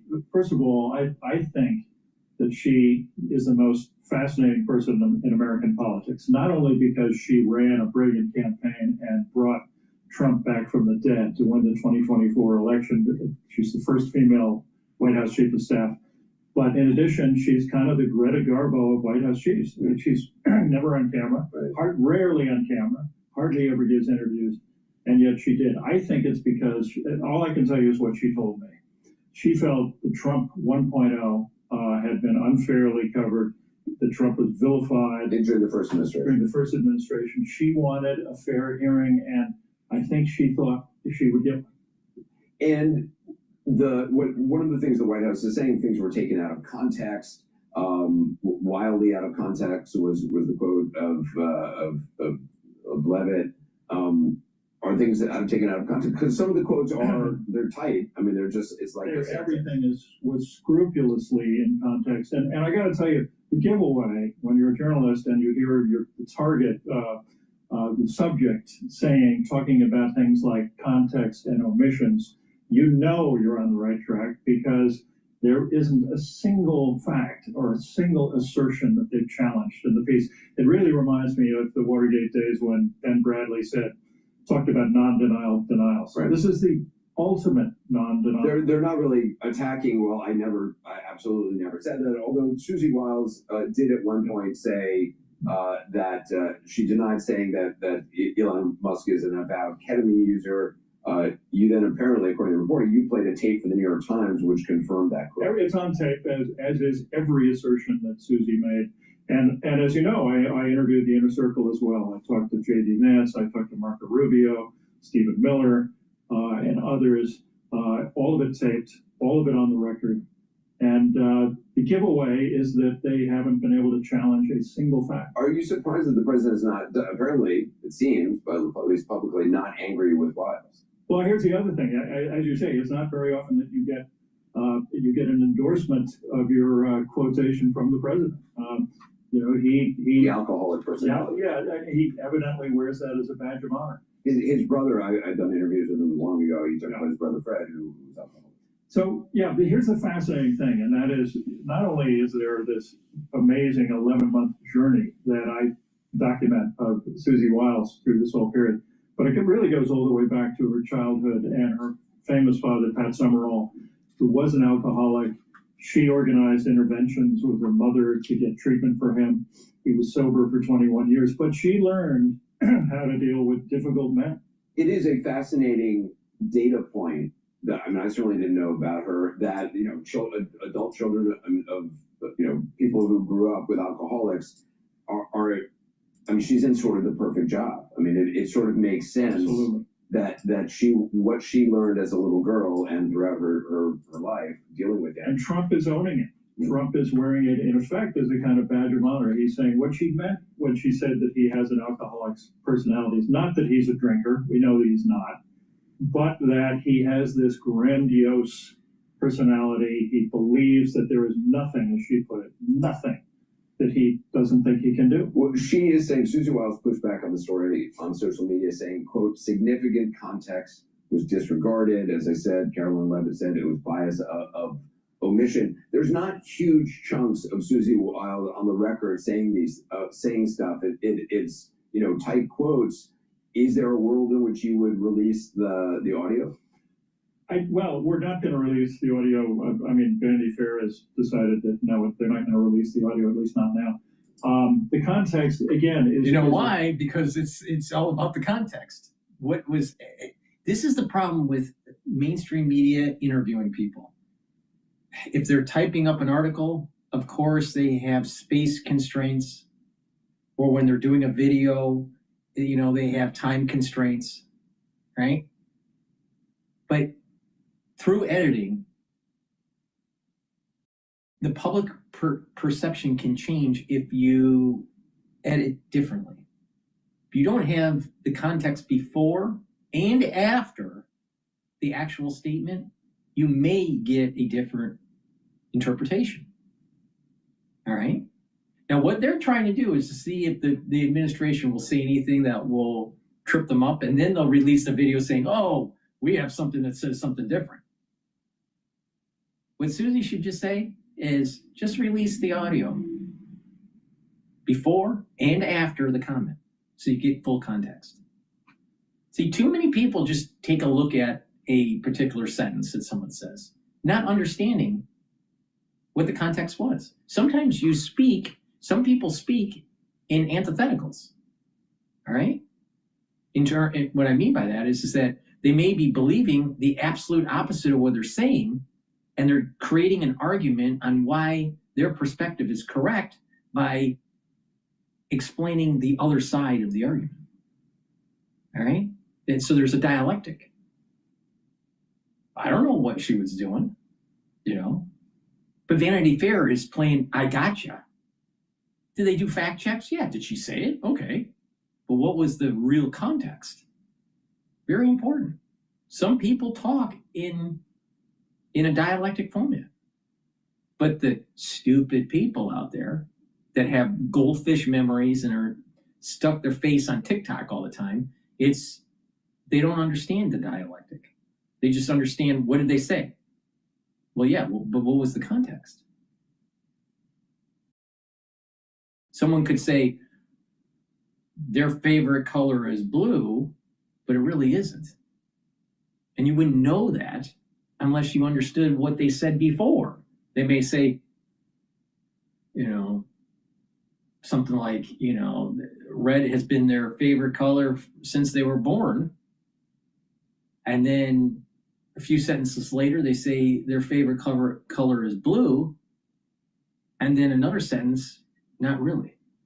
But they cut off the not really. So if you just hear their favorite color is blue, but you don't have the not really part of the sentence after, you would assume that their favorite color is blue. See, context is super important. Great works of literature have a more complex argument. They don't just state a fact. They have a complex argument. And if you don't understand the whole arc of the argument, you are just snapshotting and you don't really get a full picture. If you just saw just a couple slides or a couple scenes of a movie, do you really think you understand the movie? Absolutely not. Absolutely not. There's the character development and the scene, you know, the scenes and the story arc. You don't get that if it's just snapshot, just a few clips or a few seconds of the movie. So context is super important. Now, the people out there that are, you know, demonizing certain types of literature, again, they fall in the same trap. They take one sentence and don't fully understand the full context of the argument. If anyone says, this is what this person said, or this is what this book says, and it's just stating a sentence and not telling you what preceded it and what came after, and in what chapter, and what was the main theme of the chapter, you don't know if they were talking in a dialectic format. The goldfish stupid people will buy into Vanity Fair. Is just the most obvious example of a non-denial denial. Everything is absolutely in context. And as you know, there are long exchanges in the piece where we have at it back and forth. We debated all kinds of things, including the legality of strikes on the boats in the Caribbean.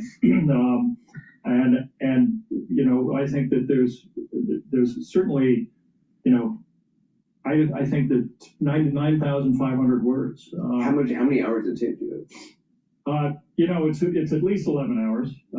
I'd say each interview was about an hour in length. Yeah. And is there more to come? I mean, there's two parts. Is there a third part in there? No, there's not a third part. Okay. Chris Whipple, I appreciate your time today. Great, thank you. Your dream cruise, it might just be free. Context. It's all about context. There's no way you're going to take 11 hours of interview and boil it down into a hit piece in Vanity Fair and get the full context. Please go to my store, the-studio-reykjavik.com, and get the multivitamin. This is easy to digest. It has the multivitamins that you need for proper enzymatic activity to help with your cellular processes. Super important to take. It's easy to digest. It's a very high quality vitamin. Please go to my store and get it. And get the probiotic.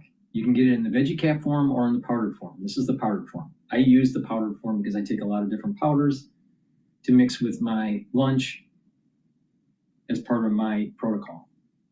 But take a good probiotic every day. That's going to help with your absorption of your nutrients, improve your gut biome, improve your immune system at the gut level, reduce inflammation, help with skin health, also help with brain function. You'll sleep better and help with your metabolism. Please get the probiotics that I have on my store. Take it with the multivitamin. And lastly, Boomer Boost. 68 nutrients, has a very comprehensive compound profile shown on the screen. Take it every day. This is a month's supply. What this will do is improve your brain function, help with your cardiovascular health, help with musculature, help with your metabolism and your energy levels. And by taking this on a regular basis, you're going to slow down the aging process, control your glucose levels, your A1C levels, slow down the aging process, boost up the immune system, help with your endocrine system. It's very powerful, and it's part of one of the pillars of my anti-aging protocol. What's the protocol? What's the core? Foundation, the probiotic, and the multivitamin. Then the first pillar, Max 35 or cleanse to boost up the immune system. Second pillar, C60 to soak up free radicals. Third pillar, turmeric, ashwagandha, and lignans to boost up your immune system. And the fourth pillar, the Boomer Boost. Rev up that metabolism and your energy levels. This is going to be a steady burn of energy. And you're going to notice the benefits of this within 72 hours of taking it. 72 hours and you will notice the benefits of it. You do this on a long-term, regular protocol, and guess what? You're slowing down the aging process. So please go to my store, the-studio-reykjavik.com.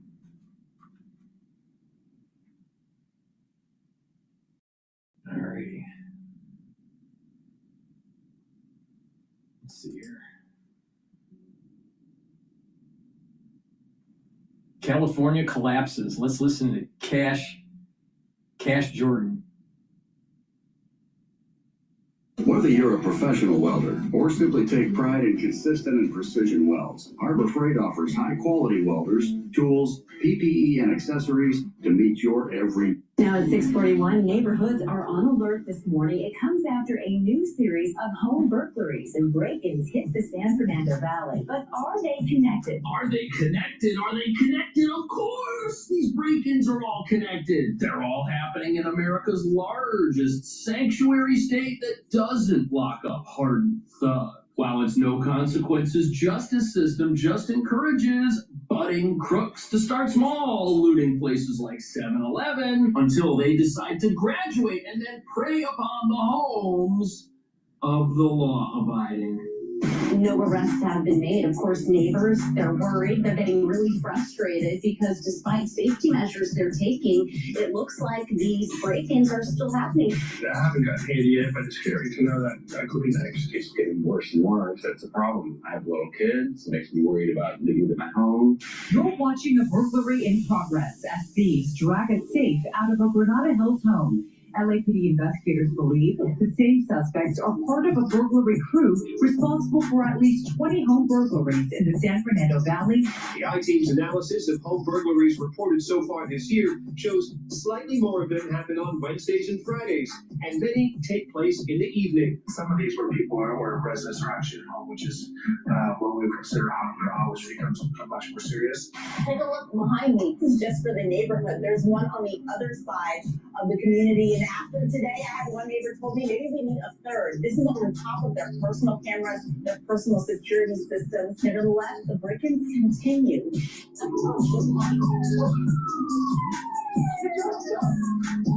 So criminals have figured out that they can make more money robbing homes than robbing a bank.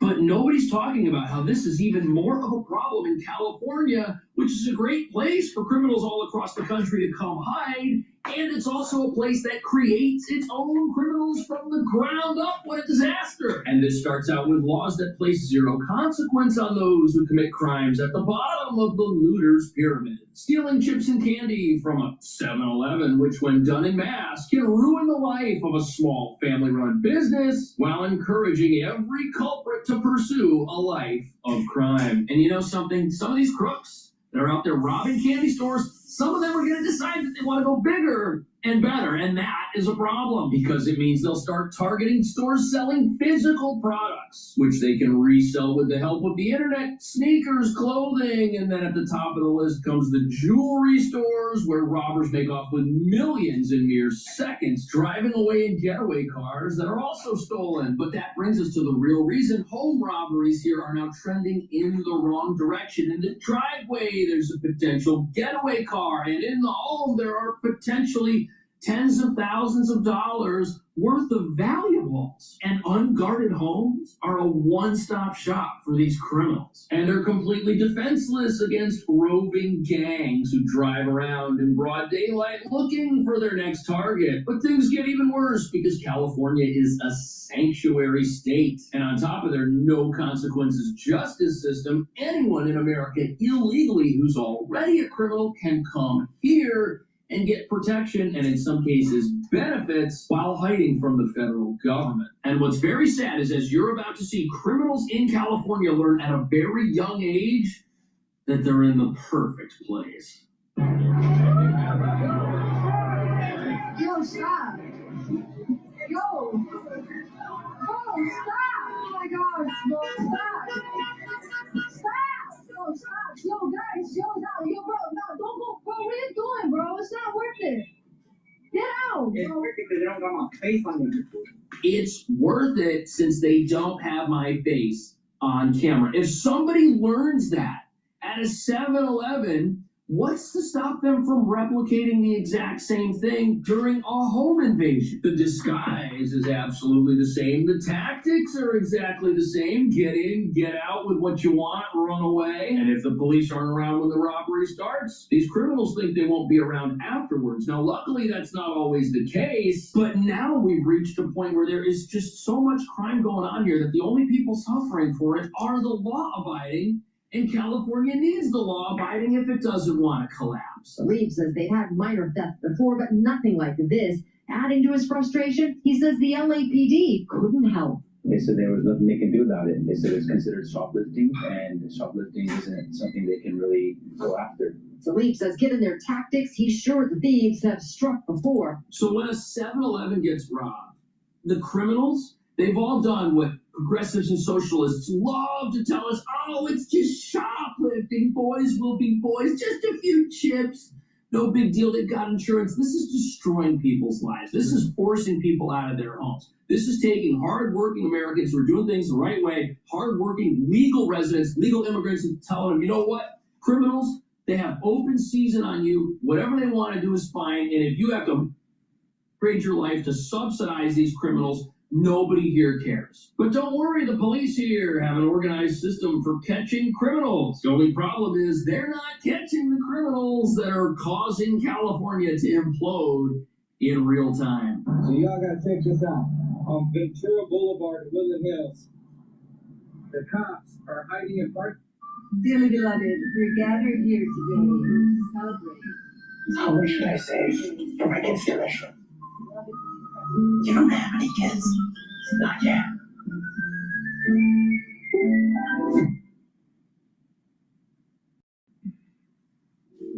Orladeyo Berotralstat is the first and only oral therapy designed specifically to prevent attacks of hereditary angioedema, HAE. The cops are hiding in parking lots and hiring people to walk across the street, and whoever passes them, like this guy in blue, whoever passes them gets a ticket, just like this guy in white. That is illegal. Look at these two. And then whoever passes them, they get pulled over. Look at the cop. Okay, I don't know if those jaywalkers were hired, but what I do know is that it's very hard to blame these sanctuary police for going out there in some sort of money-generating entrapment operation. California's broke. They need as much money as they can to fund all their sanctuary policies and all their decriminalization initiatives. And if they want to send the police out there to get money out of the law-abiding, well, I guess in a way you've got the state doing the exact same thing as the crooks. They're targeting the law-abiding too. Now, of course, you should obey the rules of the road. But speaking of which, do you owe back taxes or haven't filed in years? Now is the time to resolve your tax matters. And with the national conversation around abolishing the IRS, this discovery call with Tax Network USA. You can also follow the link right here, which will also be in the video description. Don't let the IRS be the first to act. And of course, neighbors, they tell me, I just spoke with them just a few moments ago, that they're worried, they're getting really frustrated because despite safety measures they're taking, it looks like these break-ins are still happening. Take a look at this home. This one was hit at least 2 times now, despite all of those cameras you see outside of the home, on the home as well. And like I said, what good is cameras though? You know, we've all got these cameras and I understand why they're there, but if there's no police force that is able to respond to this information and actually make arrests, and there's no justice system out there that's willing to catch these criminals and put them in jail, why are people spending money on this stuff? Literally, all this does is tell the homeowner people dressed like the same thugs who robbed 7-Eleven showed up at their home one day, or at their place of business, or waited for them in a parking lot. And it reveals that the culture of criminality in this sanctuary is everywhere, because cameras are everywhere, recording it all. But since the attitude of the justice system is that the full weight of law enforcement is reserved for only the worst possible crimes, the people in these homes, they feel like they've been totally abandoned. It's horrible. I've been living here for about 15 years, and the fact that it's getting worse and worse, it's a problem. I have little kids. It makes me worried about getting home. Criminals coming in. It makes me worried about my wife being home with them alone. You know, we spoke with that neighbor right outside this home on Ostrom Avenue, which was hit around 8:30 last night. Police say 3 people broke in through a back door, then rushed off in a getaway car. No description of the car, or people, or what they took has been shared. No one was home, but get this, the same home was hit in July, and someone was home then. So this same home has been hit multiple times over the last year. It keeps getting robbed. Criminals keep coming back, and they don't even care if somebody's home. They don't care if somebody's there who tries to stop them. That is frightening. These criminals, they feel entitled to whatever's in the house. That's why they keep showing up. And when they look at these homes, they see a payday. They see today's agenda. And this one guy says he's worried. He's got small kids. He's been there for 15 years and things keep trending in the wrong direction. What can you tell him other than that it's time to move? What are his options if the neighborhood he's in is trending in the wrong direction and nothing is intervening? Well, as you're about to see, some of these residents think they've got a solution, but it's not really working. Yes, Colleen, if you want to get an idea of just how serious the neighborhood is about their security, take a look behind me. This is not attached to any particular home. This is just for the neighborhood. There's one on the other side of the community. And after today, I had one neighbor told me maybe we need a third. This is on top of their personal cameras, their personal security systems. Nevertheless, the break-ins continue. Oh, they 3 continue. homes in the area targeted yesterday. This is what I mean about God, country, and family. If you don't have God, country, and family, you have a society that's devolving. This is a classic example. If you don't have some sort of ethics, some sort of moral fiber, then you don't have a productive society. And people think that it's okay to steal. People think it's okay to kill. And this is a nice neighborhood. I mean, this is an upper middle class neighborhood. This isn't like downtown Detroit or the Bronx. Shit, man. I'll tell you. You can't trust these people anymore. One of the homes may look familiar to you. Take a look at this video. So it's the same neighborhood where these homes get broken into. They've got police-style security cameras out in the street, probably to catch the license plates of the people driving the cars. But if the cars, too, are stolen and the criminals are totally masked up, all of this surveillance is useless. They're going to have to go out and hire their own police force. This is the reason why it's so important that you need to bone up with the muscles and you need to be able to have some skills in defense. And when you encounter these people, you attack them. You take them down. You hold them. You get the authorities involved. Don't let them escape. They take advantage of people because people are hiding. People are afraid. Well, no. You run into the fire. You don't run away. You engage. And it'll stop. But you're going to have a group of citizens within your community that are willing to fight back. And unfortunately, too many people are self-centered and that want to hide underneath their bed. That's the problem. I think a camera is going to help them. Don't be stupid. The only thing that's going to help you is to beat the shit out of them with a baseball bat. Be in their neighborhood 24/7. They're going to have to hire their own security because for some reason, even with all the taxes, even with all the fees getting sucked out of these people, there aren't police there 24/7 to keep their property safe. It's like this state doesn't want to do the one thing that will protect its own law-abiding residents. No, they're getting plundered at both ends of the spectrum. They got criminals breaking in. Their neighborhoods are fortified with cameras. Doesn't seem to matter. And then at the other end, they're paying crazy amounts of money to their own local government just for the right to exist in this state. And nothing's being done to protect them because the criminals keep coming back for some reason. A woman who was home at the time told me the burglar ran away after that day in Tarzana. Someone tried to break into a home on Topeka Drive through a back window. Okay. A woman who was home at the time told me the burglar ran away after she called out. Wow. A neighbor on their cul-de-sac says it's unsettling to see the break-ins get closer and closer to his address. I'm sure it is. I haven't gotten hit yet, but it's scary to know that could be next. I mean, that was the gentleman in front of me. He has a gentleman across from me, so who's to say I'm not next? It's terrible. Yeah. And, these But instead of saying, oh, I might be next. Oh, the neighbor, was hit. You got to band together. My uncle, who passed away a long time ago, all right, at age 46 from a heart attack, all right, had a business. He had a hardware store in Detroit. And he would get robbed. But what they did was they chased the people down the street with a baseball bat.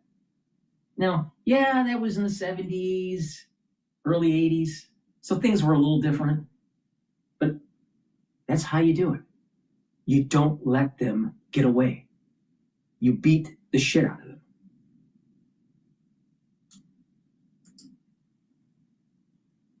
They probably have a map at home of the street, and they're probably checking off all the homes that they've hit. This is so terrible, and I feel so bad for these people. But, what we just heard right there is that one homeowner tried to break into a home, and someone was there. And the fact that that person was there and called out was enough to scare away that particular criminal. Not all criminals care about that. And my uncle was from the Navy, all right? He was in demolitions. So, the thing is that we don't have a society that's willing to fight back. It's time. Don't let them steal. Don't let them to take your property. Don't let them, take over your streets. you got to push back. You have to push back. Because if you don't, they'll take advantage of you. Don't care if you're home, but in some cases, an actual person is the only deterrent that seems to be working here. Now, wouldn't it be so much better if that deterrent was a police officer who was there to enforce the law? Of course it would be. But if you don't want to fund your police, if you hate your police, if you tell your populace that, hey, the police are out to get you and policing is wrong, this is what you end up with. You've got the criminals. They become the armed authority presence in your neighborhood. And that's bad news for just about everybody. Howard, please. For the last 12 months, future-proof your home and garden with AARP today. Harvest the rewards for years to come. For the last 12 months, residents in San Francisco's South of Market neighborhood have had a direct line to a team of private security guards. We do heavy patrols here. Good idea. Every hour. They cover 109 blocks every of hour. This neighborhood. We got to do our job.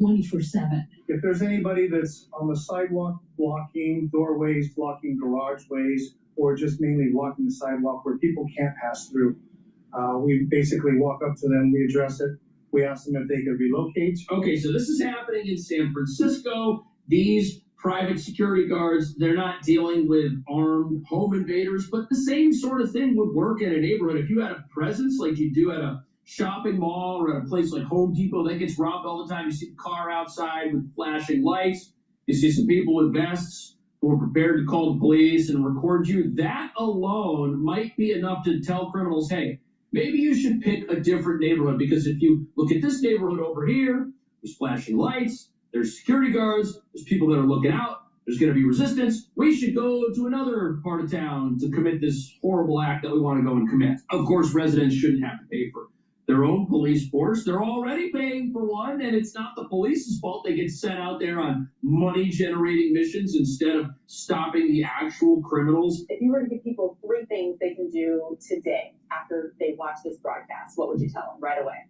Well, I would tell them for sure to get proper lighting. With motion and some form of device that gives them notification, early notification. If you can get some iron work done or foliage work, I think it's important. The key to target hardening is to have early detection. Early detection will allow the residents to know there's a problem. But here's the problem, is that then you're turning in your home into a fortress, and it's not, and it's just a surveillance system, and it changes the whole landscape. It changes the ethos of the design of the home and all that. It's just, do you want to live like that, or is it better off that you get to the root cause? You don't get to the root cause by just adding lights to your home and a security camera and a notification system. No, what you do is that you push back and you get to the root cause and you neutralize them. You do that enough times, they'll stop doing it. You think that a lights and a notification system is going to stop them? No, of course not. Of course not. You got to fight fire with fire. If they're gonna use force against you, you got to use force against them. He's wrong. He's wrong. Or it becomes a problem there. Depending on the level of security and how much you need to. You're probably looking at 500,000. You can go anywhere. Wow, $100,000 for a really good security system. It ends up being an industry. Oh, you're scared of the boogeyman? You got to spin out some ducats, 10,000, 50,000, 100,000, depending on your environment. No.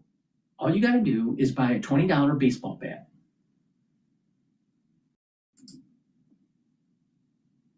$15 Wi-Fi camera from Amazon that the thieves can easily jam or reach up to and manipulate. We're talking about, the kind of security you have at a bank, but what an expense. And the problem is it doesn't even guarantee much. If the getaway car is stolen and the criminals are all masked up and the police say, well, we won't be able to catch these guys until they commit a whole bunch of crimes and eventually get sloppy. I mean, how many homeowners are going to have to be in a position where they get totally cleaned out? A whole bunch of them, unfortunately. To me, the solution for this is simple. If people get caught committing a crime at any level, there needs to be a consequence that is so bad, they say to themselves, you know what, I don't want to go out and do that again. And I'm going to tell all my friends how bad my experience getting locked up was so that they don't go out and pursue a life of crime. We're making it too easy in these places like California and New York where I live for somebody who does something terrible to get every excuse possible placed upon them. Hey, they were just stealing chips. What's the big deal?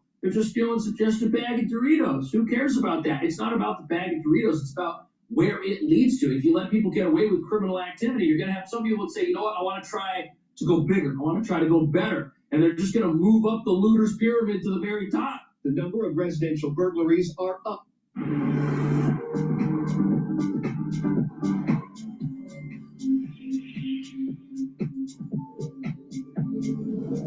The number of residential burglaries are up by about 4% compared with last year, and they now represent more than half of all break-ins reported to police. My team's analysis of home burglaries reported so far this year shows slightly more of them happen on Wednesdays and Fridays, and many take place in the evening. Some of these where people are, or residents are actually at home, which is what we would consider hot. So this video has some statistics from 2024, and it shows that thieves are basically figuring out that if they want to maximize their criminal activity, they should shift to home robberies instead of businesses. That's the title right here on the screen. And criminals are figuring out, hey, look, if we go to a home, there could be stuff inside that home that is just worth so much more money than what we could steal at an actual business. And the response level, it's not going to be there. There's a lot of homes. There's a lot of homes out there. And you know what? All we got to do is find one where nobody's watching. And according to this report and a lot of these recent crimes, they take mere minutes. People are in and out. They know what they're looking for.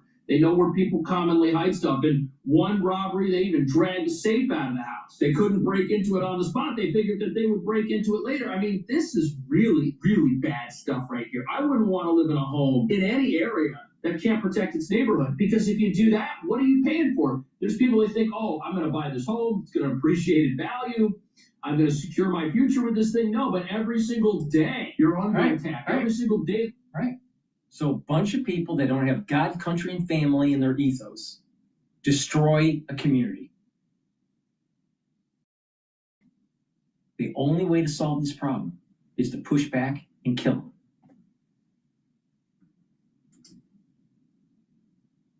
Value that thing drops because nobody's protecting it. And who's going to buy these, these mansions out there in California that are getting raided? Certainly nobody's going to pay for them if they don't think they're going to be safe inside, if they think the neighborhood is spiraling and they can't even go out to the store real quick and leave their family home because they think there's criminals hiding in the bushes with a little security camera waiting to see them leave. Very frightening situation out here in California. What do you think should happen to these home invaders? Should they go to jail or should they stay on the streets where they're obviously not learning the lesson at all? Let me know. Thank you so much for watching. I'll see you in the next video. Scammers demand So that's what the liberal mindset just gave society.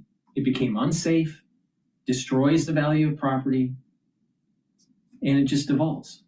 Please go to my store, the-studio-reykjavik.com, and get the heirloom barley. Heirloom barley will bring down inflammation, soak up free radicals through superoxide dismutase, and detoxify your body. When you do this regularly, you're going to improve your immune system and your endocrine system. By bringing down inflammation, you're going to be able to recover from your workout quicker. By bringing down inflammation, you're helping with your joints, especially if they're painful. And by bringing down inflammation, you're helping your neurons. So please, go to my store, get the heirloom barley. This is very high quality. Take it every day. This is a month's supply. And get the C60. You can get C60 in MCT coconut oil, extra virgin olive oil, and avocado oil.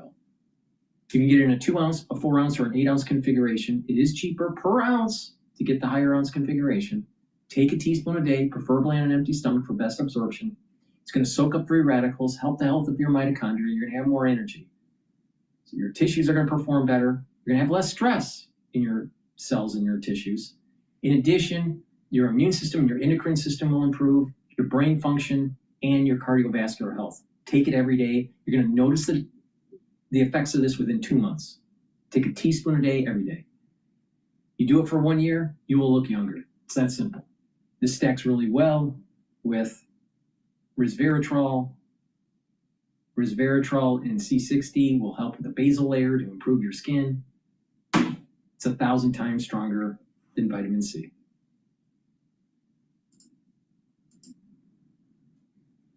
Are scraping for their lives right now, and that's why they signed on to this discharge petition, because as Lawler says, doing nothing is idiotic.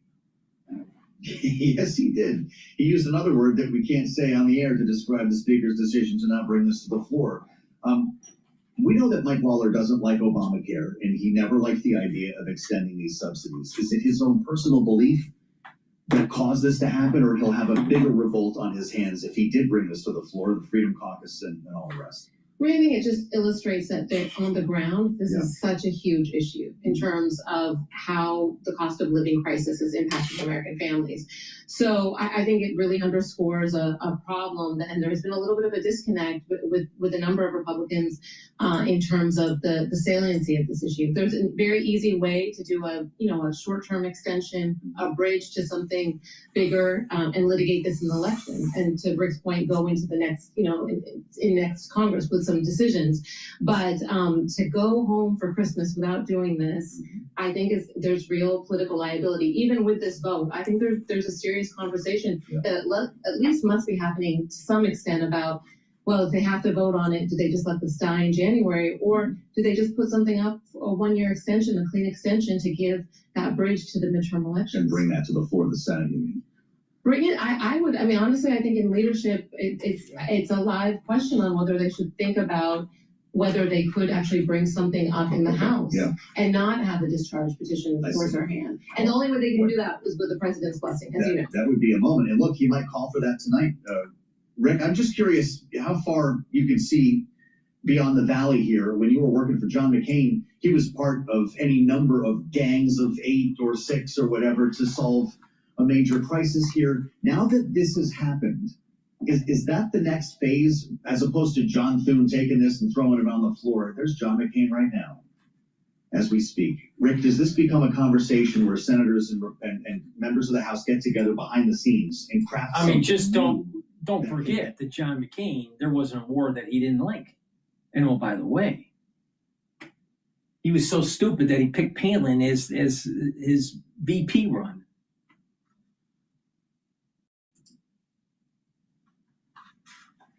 Voted on in both chambers. I would say, and not to oversimplify the situation, but the days of having major personalities with power outside of leadership in the Democratic and Republican parties in the Senate has waned a lot. There used to be great lions of the Senate who never held leadership, but who could put together deals anytime that would be honored by the leadership, right? And whether it was a Democratic group led by Ted Kennedy or a Republican group led by John McCain, sometimes it's easier for them to do a deal like that than it is the leadership itself, because they're balancing a lot of other interests. It's very hard these days to see that happening.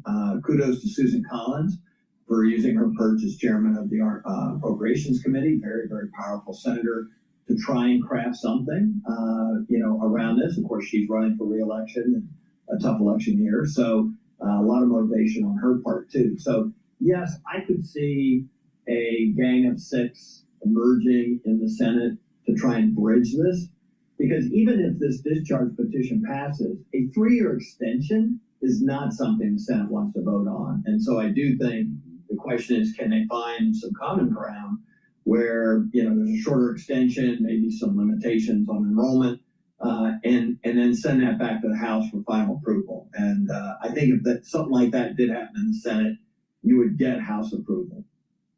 Okay, there you go. Rick just made it nice and clean for us, nice and simple. These 4 names, Archie, Fitzpatrick, Lawler, Bresnahan, McKenzie, speak for how many other Republicans do you think? I think this is very much front and center a moderate marginal district issue, because I think in other districts, as we know, they are so heavily tilted Republican, there's a lot of latitude. And the Affordable Care Act has become so ideological on the Republican side. I remember there were some internal discussions, buzz about whether Democrats were making it too easy for Republicans by solving the ACA problem, by pushing it. Right. But it's just turned out that there's such a strong contingent that wants to, really weaken and repeal the ACA. We've seen 70 votes, as you know. That's right. Rick, the president's speaking to the nation this evening, and we're all going to spend the whole day trying to figure out what he's going to say. It does present an opportunity for him, does it not, to speak to this and give direction to his own party? I think so. He has assiduously stayed out of this issue, which is a little bit Why we lose his speaker? Come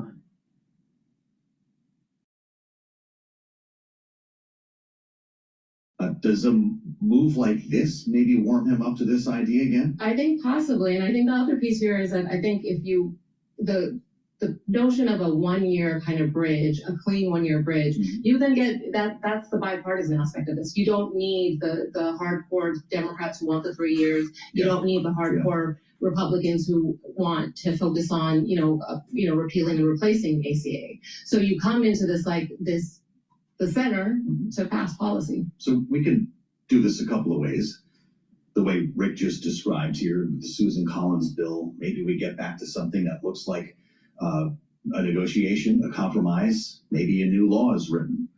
Or we continue down the road we're on now, where the only way you get to the floor is through discharge petition.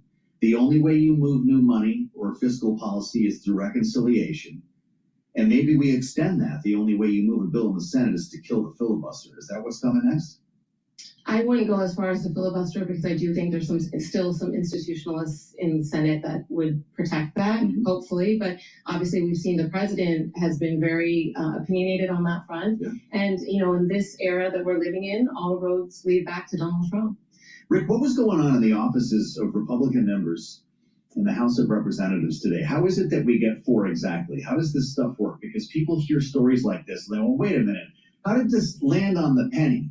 These guys called around and said, look, I'm going to sign. How does it work like this, and how many other Republicans do they represent? Yeah, there's a lot of self-awareness amongst the membership. They know who's talking to the Democrats about signing on the petitions like this. And nobody wants to be the extra vote, right? Why pay the price? And so, there are probably a couple of calls. I know Congressman Baldonado from California would probably been an extra vote, and said yesterday publicly that he was inclined to sign up. And I'm sure someone called and said, hey, we got 4, you don't need to walk the plank. And so he gets the vote that he wants without having to actually look like he's jumping ship to do business with the Democrats. So, yes, there is a ballet going on in the House of Representatives these days, and it's not the Nutcracker. Well put as ever. With Rick Davis and Archie Siddiqui on our great panel, I just want to turn you quickly to the markets, because our biggest IPO of the year has just gotten off the pad. This is Medline, the medical products company that distributes medical supplies. This is not like I don't understand why this. Come on. Lower left to upper right, we're up 22% right now and just above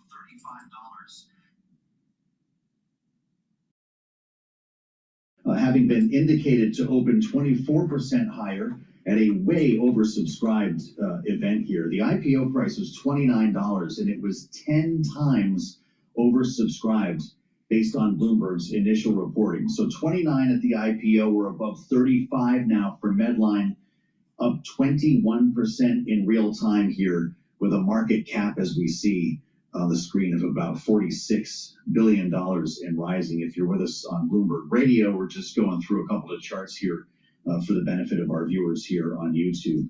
So there you have it. Not bad. And it was kind of interesting to hear, by the way, that this was the biggest of the year, coming in the wake of CoreWeave and some of the others that we've been talking about. Medline open for business and up sharply here. And producer James, it looks like We've got another one here. Another jailbreak on Capitol Hill. Thanks to our panel, Rick Davis and Archie Siddiqui. We'll have more in our second hour as we welcome our global television audience to the program. I'm Joe Matthew. This is Bloomberg.